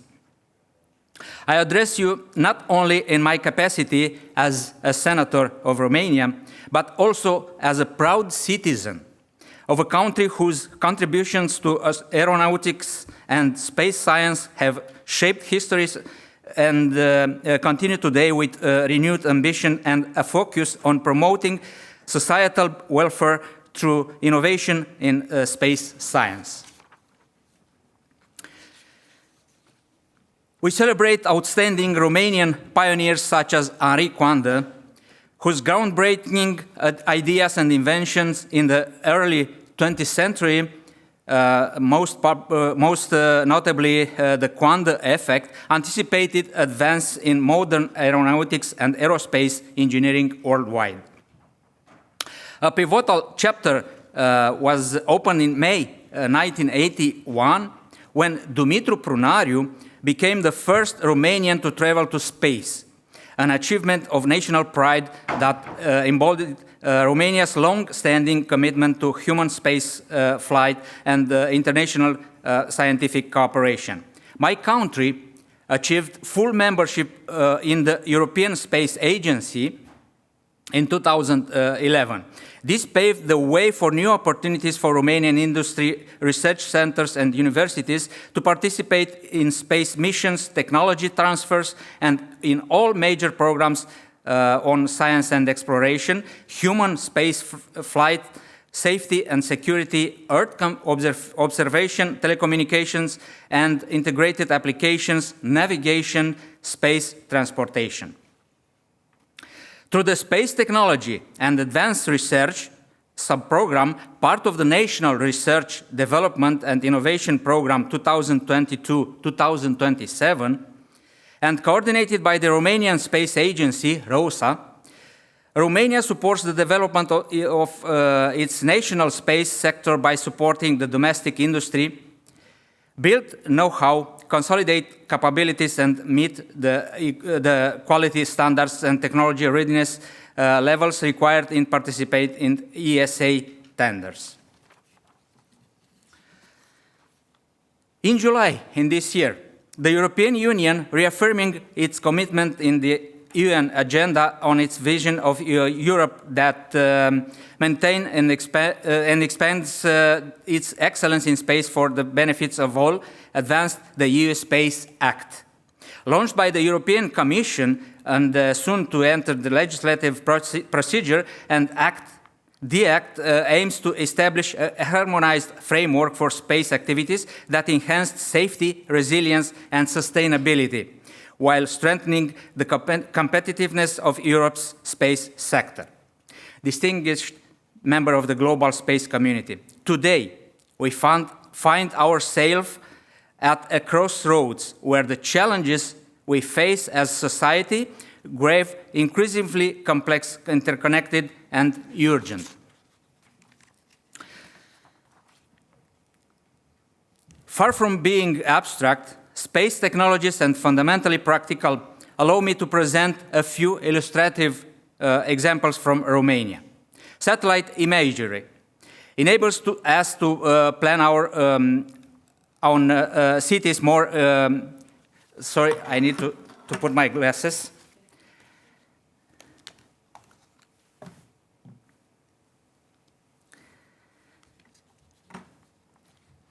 Satellite imagery enables us to plan our city more dynamically, helping urban planners monitor land use, anticipate population growth, and prevent environmental degradation. Earth observation systems help track air quality and pollution patterns, supporting environmental legislation and public health. Space technologies are essential in monitoring water resources, ensuring safe and equitable access to drinking water in both rural and urban areas. Dear colleague parliamentaries, especially, as elected representative of our citizens, we are architects of the legal, financial, and diplomatic frameworks that will determine how space serves society. As Senator of Romania, in the exercise of our legislative oversight and budgetary function, attach utmost attention to the national development in the space sector. While regional and national parliamentary groups on space exist, for example, the European Interparliamentary Space Conference and the Intergroup on Sky and Space of the European Parliament, or the Advancing Humanity in Space Congressional Caucus in the US Congress, their influence is to some extent fragmented and limited.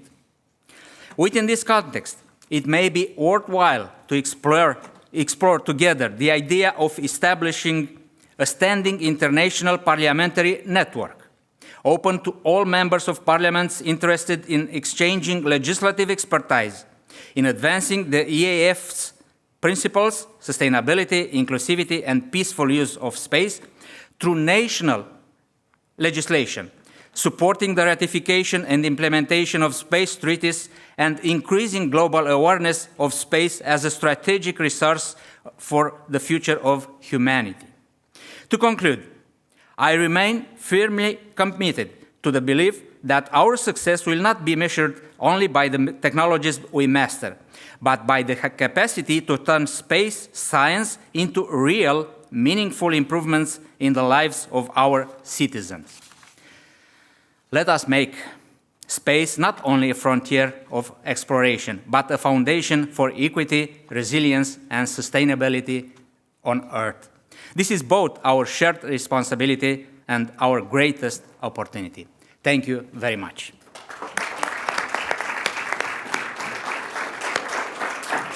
Thank you, John, for your very kind speech. Thank you very much. So now I pass the floor to you, to our keynote speaker, please. Thank you very much, Dominique. Thank you, Steve, for our excellent co-chairs in helping moderating this session with me.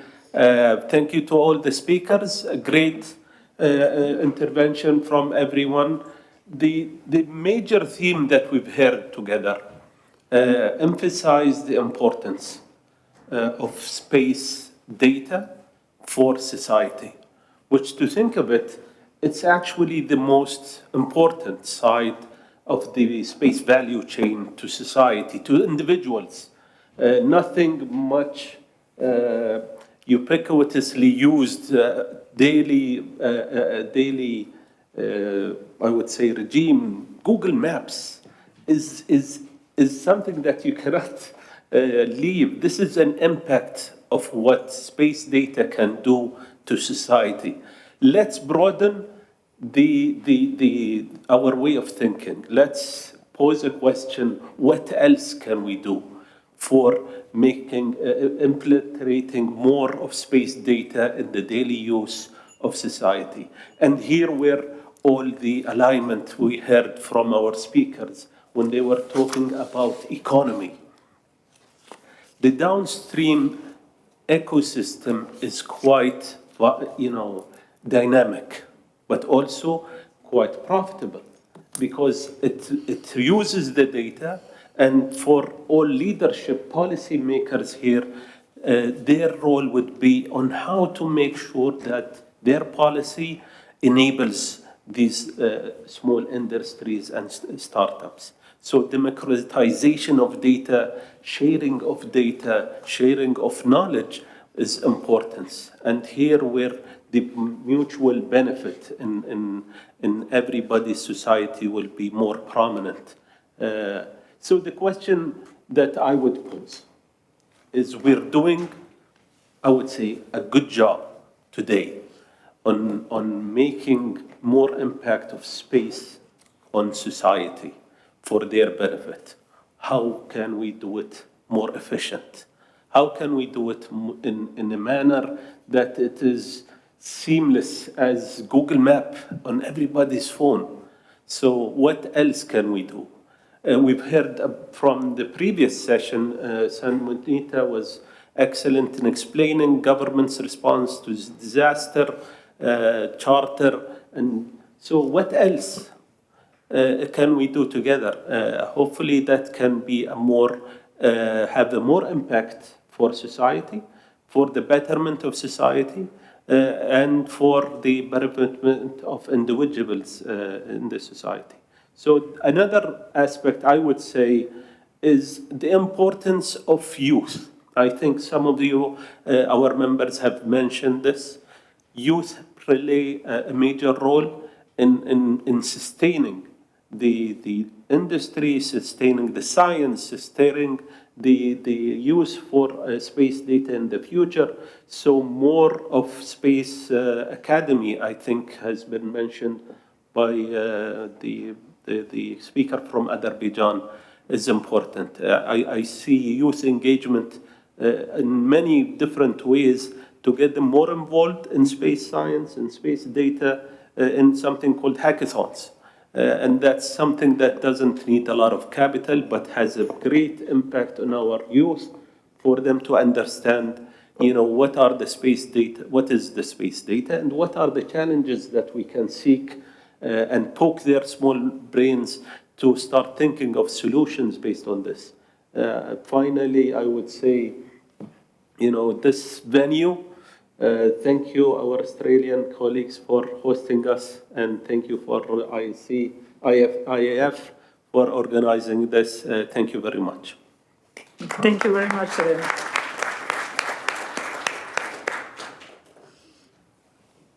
Thank you very much. Thank you. Thank you. Martina, there is no. Thank you.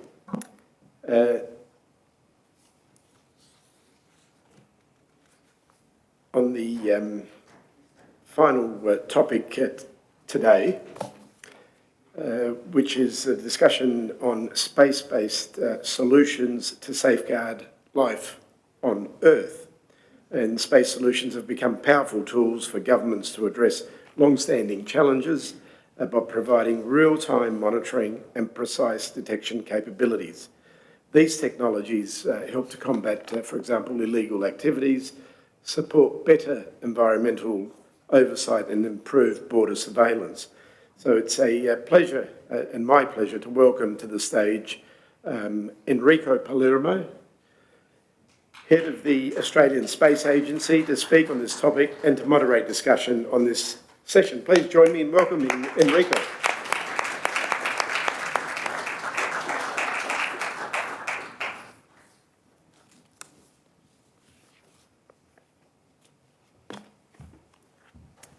Thank you, Steve.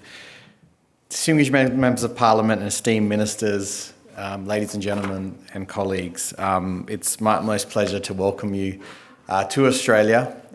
We are thrilled to have such a wonderful international delegation here in Sydney. Across the week, we expect 90 countries represented, but it's truly a privilege to host you today.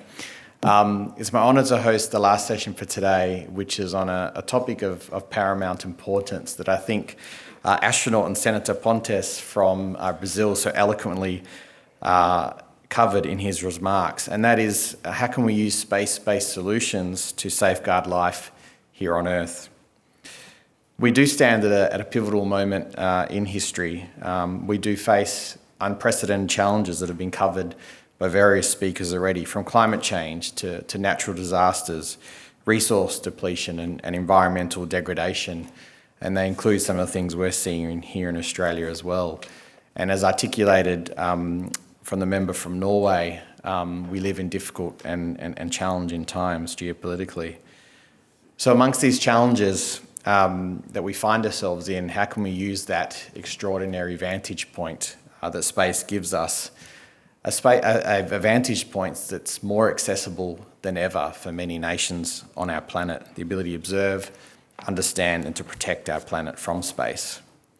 We know that, and we heard very well from Dr. Kelly, we gain invaluable insights into the intricate workings of our planet, allowing us to develop innovative solutions to safeguard life here on Earth.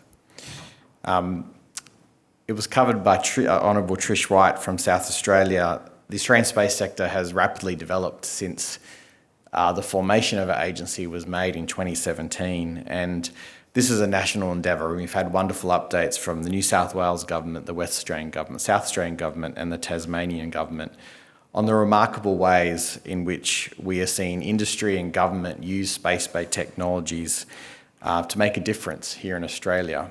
And in the interest of time, I won't run through the many companies, but what I would say in your time here, make sure you visit the Australian Pavilion and the Exhibition Hall to learn about the vibrancy of our sector and how focused we are on topics from climate monitoring and disaster response, precision agriculture and food security, mineral exploration and how we spin in our expertise here in Australia into space exploration, environmental protection, aviation safety and space traffic management as all of ways of safeguarding life here on Earth from space. But also to safeguard life here on Earth, we need to safeguard space. So looking how we can advance technologies in space situational awareness and really leaning into enhancing the long-term sustainability of the space environment is as important.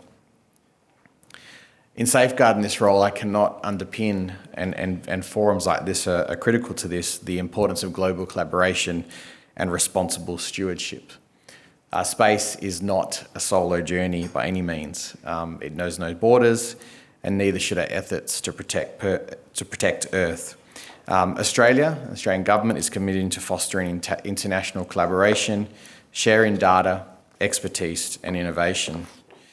If we look at our participation in the Artemis Accords, it reflects our belief in peaceful, transparent and sustainable space exploration. As we expand our presence in orbit, we must address space debris, develop space traffic management protocols, and ensure our activities uphold the very values of sustainability we need to champion here on Earth. So that we know the view from space offers more than awe and discovery. It offers answers. It gives us the tools to act, the perspective to lead, but the responsibility to protect. As leaders and policymakers, we must harness this potential, not for prestige, but for purpose. So through this session, and I look forward to the many interventions, let us work together across borders, sectors and disciplines to ensure that the benefits of space reach every corner of our planet. Again, a warm welcome to Australia, and I look forward to the interventions. Thank you.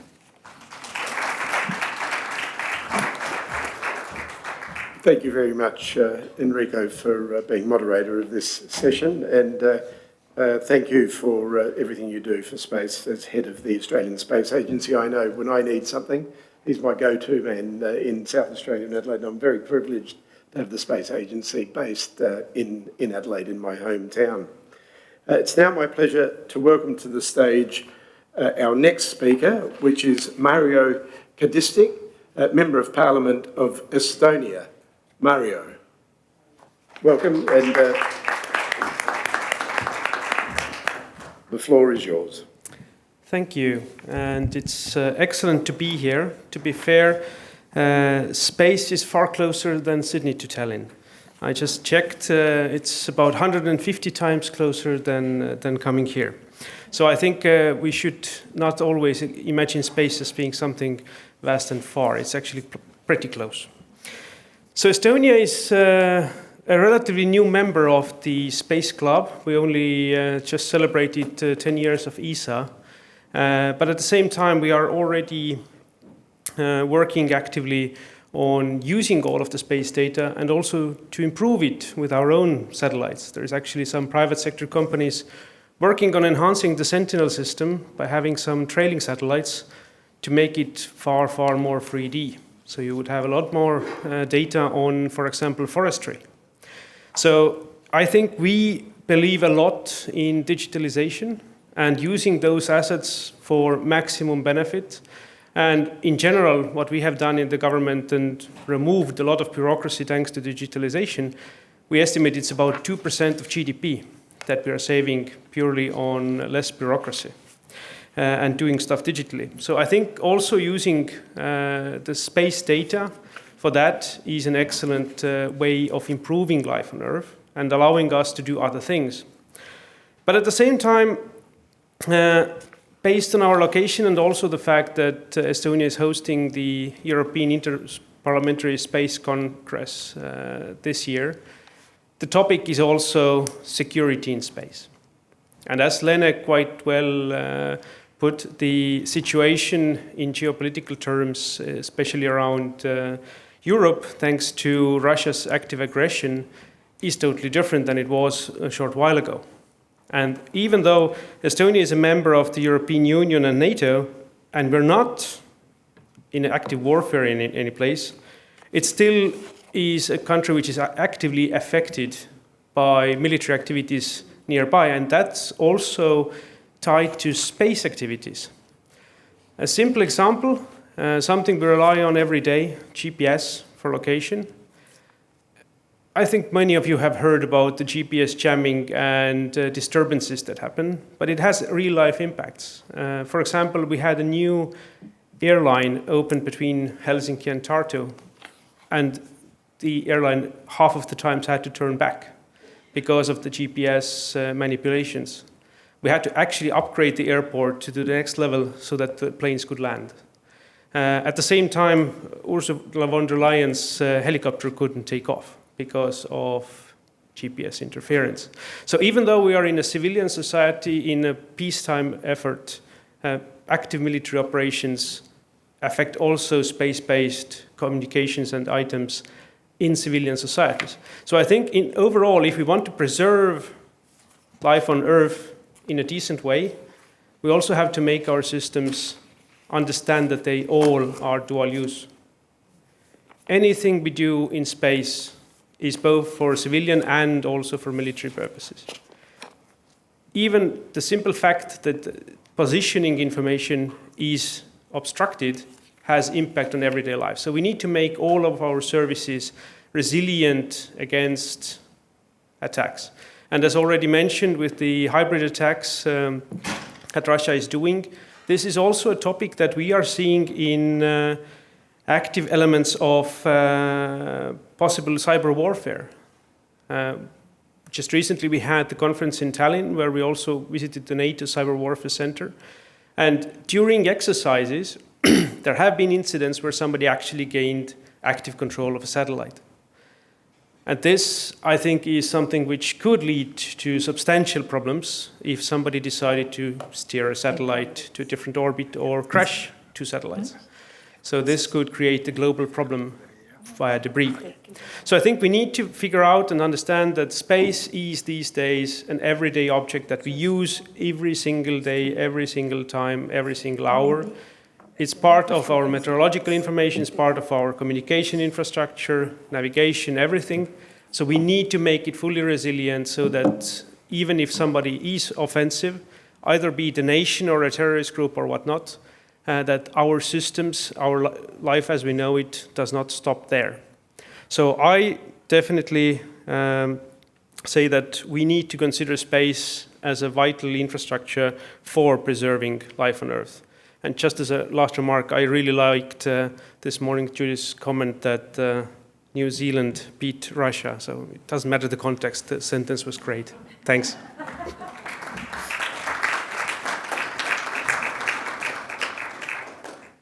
Thank you very much, Mario, and point taken that vital infrastructure for the preservation of and to safeguard life on Earth.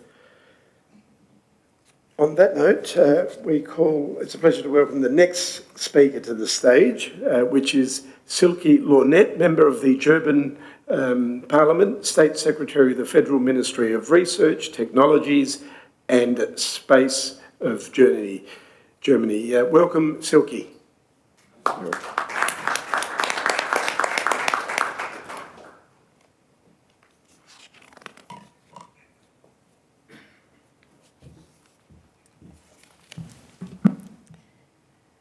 Esteemed members of Parliament, ladies and gentlemen, it's my great pleasure to represent the newly established Federal Ministry of Research, Technology and Space in Germany here, and for me, it's the first time I'm here in my new position. And maybe I can say it's Launert, Silke Launert, maybe. So because first I didn't understand my name. In Germany, we say as the good mood. Laune is mood, good mood in Germany. So that's easy to learn the expression. These are exciting times to assume responsibility within the German federal government, as it is for the first time in our history that space is explicitly part of a ministry's name and mission. This underlines the priority and strategic dimension with the new federal government under Chancellor Merz assigns to space, which its important role for socio-economic development, technology, leadership, and the significant role it plays for national security. By forming the Federal Ministry of Research, Technology and Space and the new emphasis on space, we are committed to fostering and accelerating the innovative drive and inspirational power that space can be used. I'm delighted to be able to present Germany's new high-tech agenda. Maybe you heard about it. It was newly adopted by our federal government in August 2025, and I'm proud that we were able to launch the high-tech agenda Germany just a few months after taking office. The high-tech agenda Germany will increase our economic strength, create new jobs, and provide for greater independence. We will attract skilled professionals, talents, investors, and innovative companies. And space is one of the top 5 strategic research eras in the high-tech agenda. For each of these eras, we are defining specific measures to achieve our goals. For space, the most important national anchor is the Space Program for Innovation and International Cooperation. It serves as a cornerstone for lengthening international competitiveness in the German space industry. It's a great honor to join you today in this important session. For a long time, space was considered a matter of scientists and engineers, and today it has become much more, a strategic tool for governments and parliaments. With space-based data, we can detect problems earlier, respond faster, and make better policies, whether we are protecting our borders, combating illegal activities at sea, or ensuring the sustainable use of our oceans.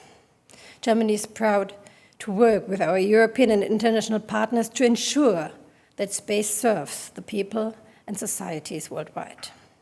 Let me mention one of the very recent milestones. This summer, the German ground station at Neustrelitz received the very first data from Sentinel-1C, the newest radar satellite of the European Copernicus program.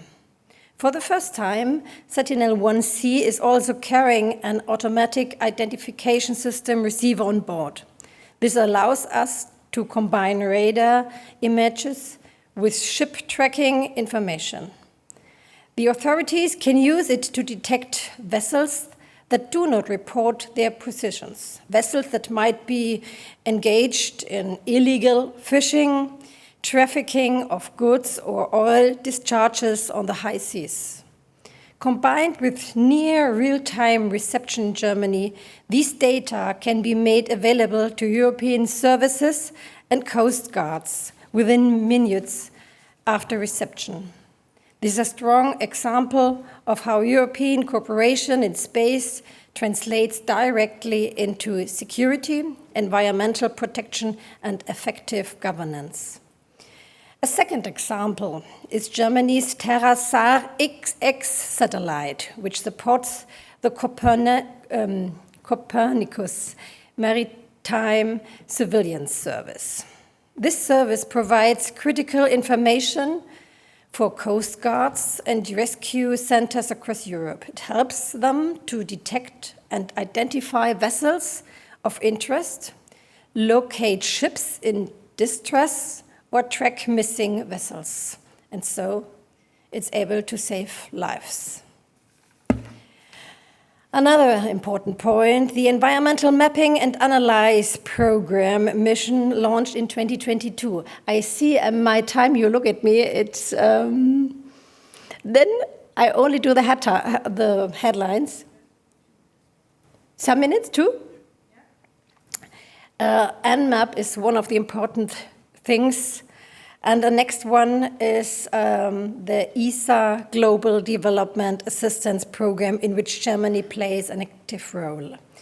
In the marine environment and blue economic thematic activity, space-based data have been applied in very concrete ways.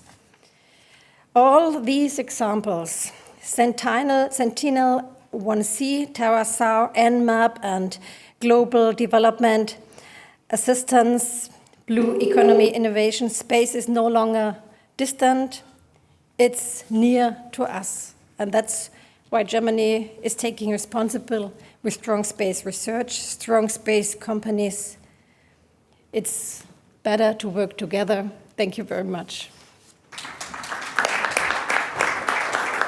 Thank you very much for your presentation and the insights into the incentives and milestones of the German government in space. It's now a pleasure to welcome to the stage our next speaker, which is Klaus-Peter Wilch, Chairperson of the Aerospace Group, German Parliament. Well, hi there, everybody. It's a pleasure for me to be here. Let me express my gratitude to Clay Mowry, the President, and to Australia as the host nation of the IAC this year, and to everyone who has contributed to making it possible for us to gather here today for the 15th IAF International Meeting of Ministers and Members of Parliament. This forum is a vital platform for international dialogue on the future of space. First, let me briefly introduce myself and my group. My name is, next slide please, now, here, yeah. My name is Klaus-Peter Wilch, and I have served as a member of the German Bundestag since '98 with the Christian Democratic Party. Today we have the largest parliamentary group, and since this year, as our aviation and space group, and since this year, the leading force in the newly formed coalition is my party, together with the Social Democrats. And within the Budget Committee, I'm responsible for overseeing the budget of the Federal Ministry of Interior. Since 2009, I have the privilege to chair our Aviation and Space Group, which is a multi-partisan group originally established in 1984. And the mission of our group is to foster dialogue between Parliament, governments, science, and industry. To that end, we hold two key formats. We have our parliamentary evening receptions and regular so-called information lunches, which provide a direct platform for exchanging views on current developments in aviation and space. And one issue that has become particularly pressing in the recent month is the critical importance of satellite-based systems. Satellites enable precise navigation, secure communication, provide weather data, and deliver essential reconnaissance in times of crisis. From transport and agriculture to energy supply, many areas of our critical infrastructure today depend directly on the space-based services. In my remarks today, I will take a closer look on that.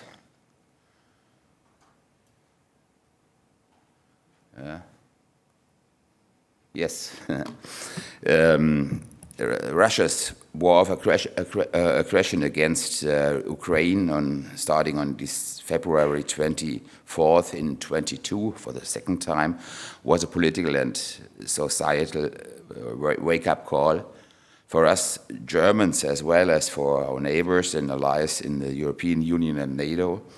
It made one thing unmistakably clear: security can never be taken for granted. The recent incidents in Estonian and Polish airspace, Mario has mentioned it, highlight this reality with stark clarity. They show how vulnerable Europe's borders remain and how profoundly the threat environment has changed since the war began.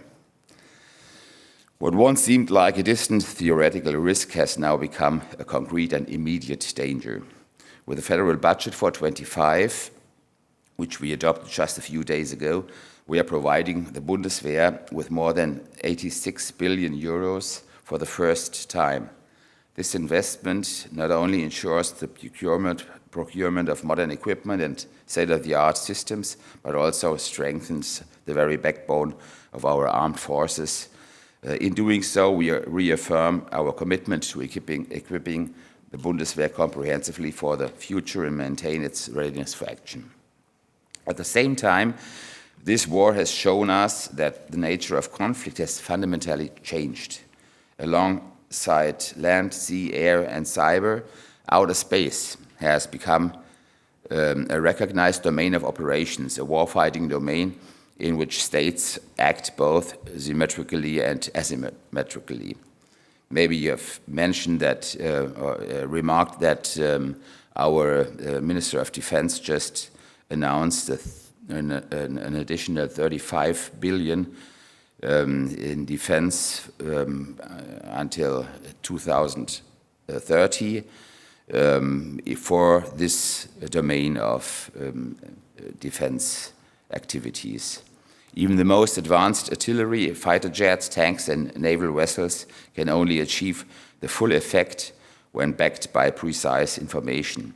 Intelligence, surveillance, and situational awareness across all domains, particularly from space, are indispensable for effective defense and successful operations.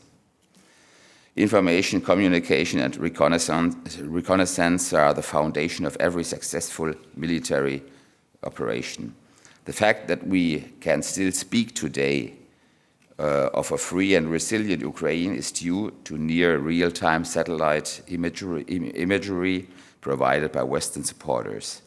These data allowed Russian troop deployments and movements to be tracked with precision and enabled effective countermeasures. Without satellites, Ukraine would have been blind and deaf in many areas. They formed the backbone of both military and civilian communications, enabled the use of drones and modern battlefield technology, and made a decisive contribution to the country's ability to defend itself. The lessons we draw from this extend beyond the Bundeswehr alone. They also shape our approach to internal security. Germany has recognized that we require not only a strong military, but also capable intelligence services and independent reconnaissance capacities. A concrete step in this direction is the planned development of a new satellite-based electro-optical reconnaissance system. This program represents Germany's first dedicated satellite constellation designed specifically for the Federal Intelligence Service. Comprising 3 satellites, it marks the beginning of an independent and modern reconnaissance capability outside the framework of traditional cooperation with international partners. The platforms and satellites are currently being built in Bremen. At the same time, the program includes the expansion of the SARA ground segment infrastructure that already supports Germany's radar reconnaissance satellites. This will be extended to receive, process, and analyze the data provided by this new electro-optical constellation. In practical terms, this means Germany will soon be able to combine radar and optical imagery in near real time, significantly enhancing the precision, timeliness, and reliability of intelligence assessments. 1 minute and a half. Yes, I'm coming to the end. Our overarching objective is clear: to strengthen Germany's strategic autonomy by providing the federal government with unbiased, independent information. This will not only enhance our sovereignty, but also help us respond to the changing security environment in Europe, counter the growing threat of international terrorism, and reduce our reliance on others. By investing in such capabilities, we are building the foundations to remain capable of action when it truly matters for our security, for our allies, and for the protection of our citizens. Thanks a lot, and I'm looking forward to meet a lot of you in Bremen in November. Thanks. Thank you very much, Klaus-Peter, for that wonderful presentation. At this point, I'll hand over the floor to Enrico Palermo, who will give us a bit of a roundup of this particular session, the session of guaranteeing the security of population in times of crisis and national defence. Enrico. Thank you, Steve, and thank you very much to Estonia and Germany for those interventions. I guess to briefly summarise for me from the presentations, which were well received, I think the first, and particularly in the story of Estonia, reflects the shift of dynamic globally that, the wonderful path Estonia has been on in the last 10 years to develop its sector is symbolic around the planet. Space economies, space industries used to be the preserve of the major world superpowers, but now the barriers to entry have been reduced, and that enables more of our governments to safeguard life here on Earth.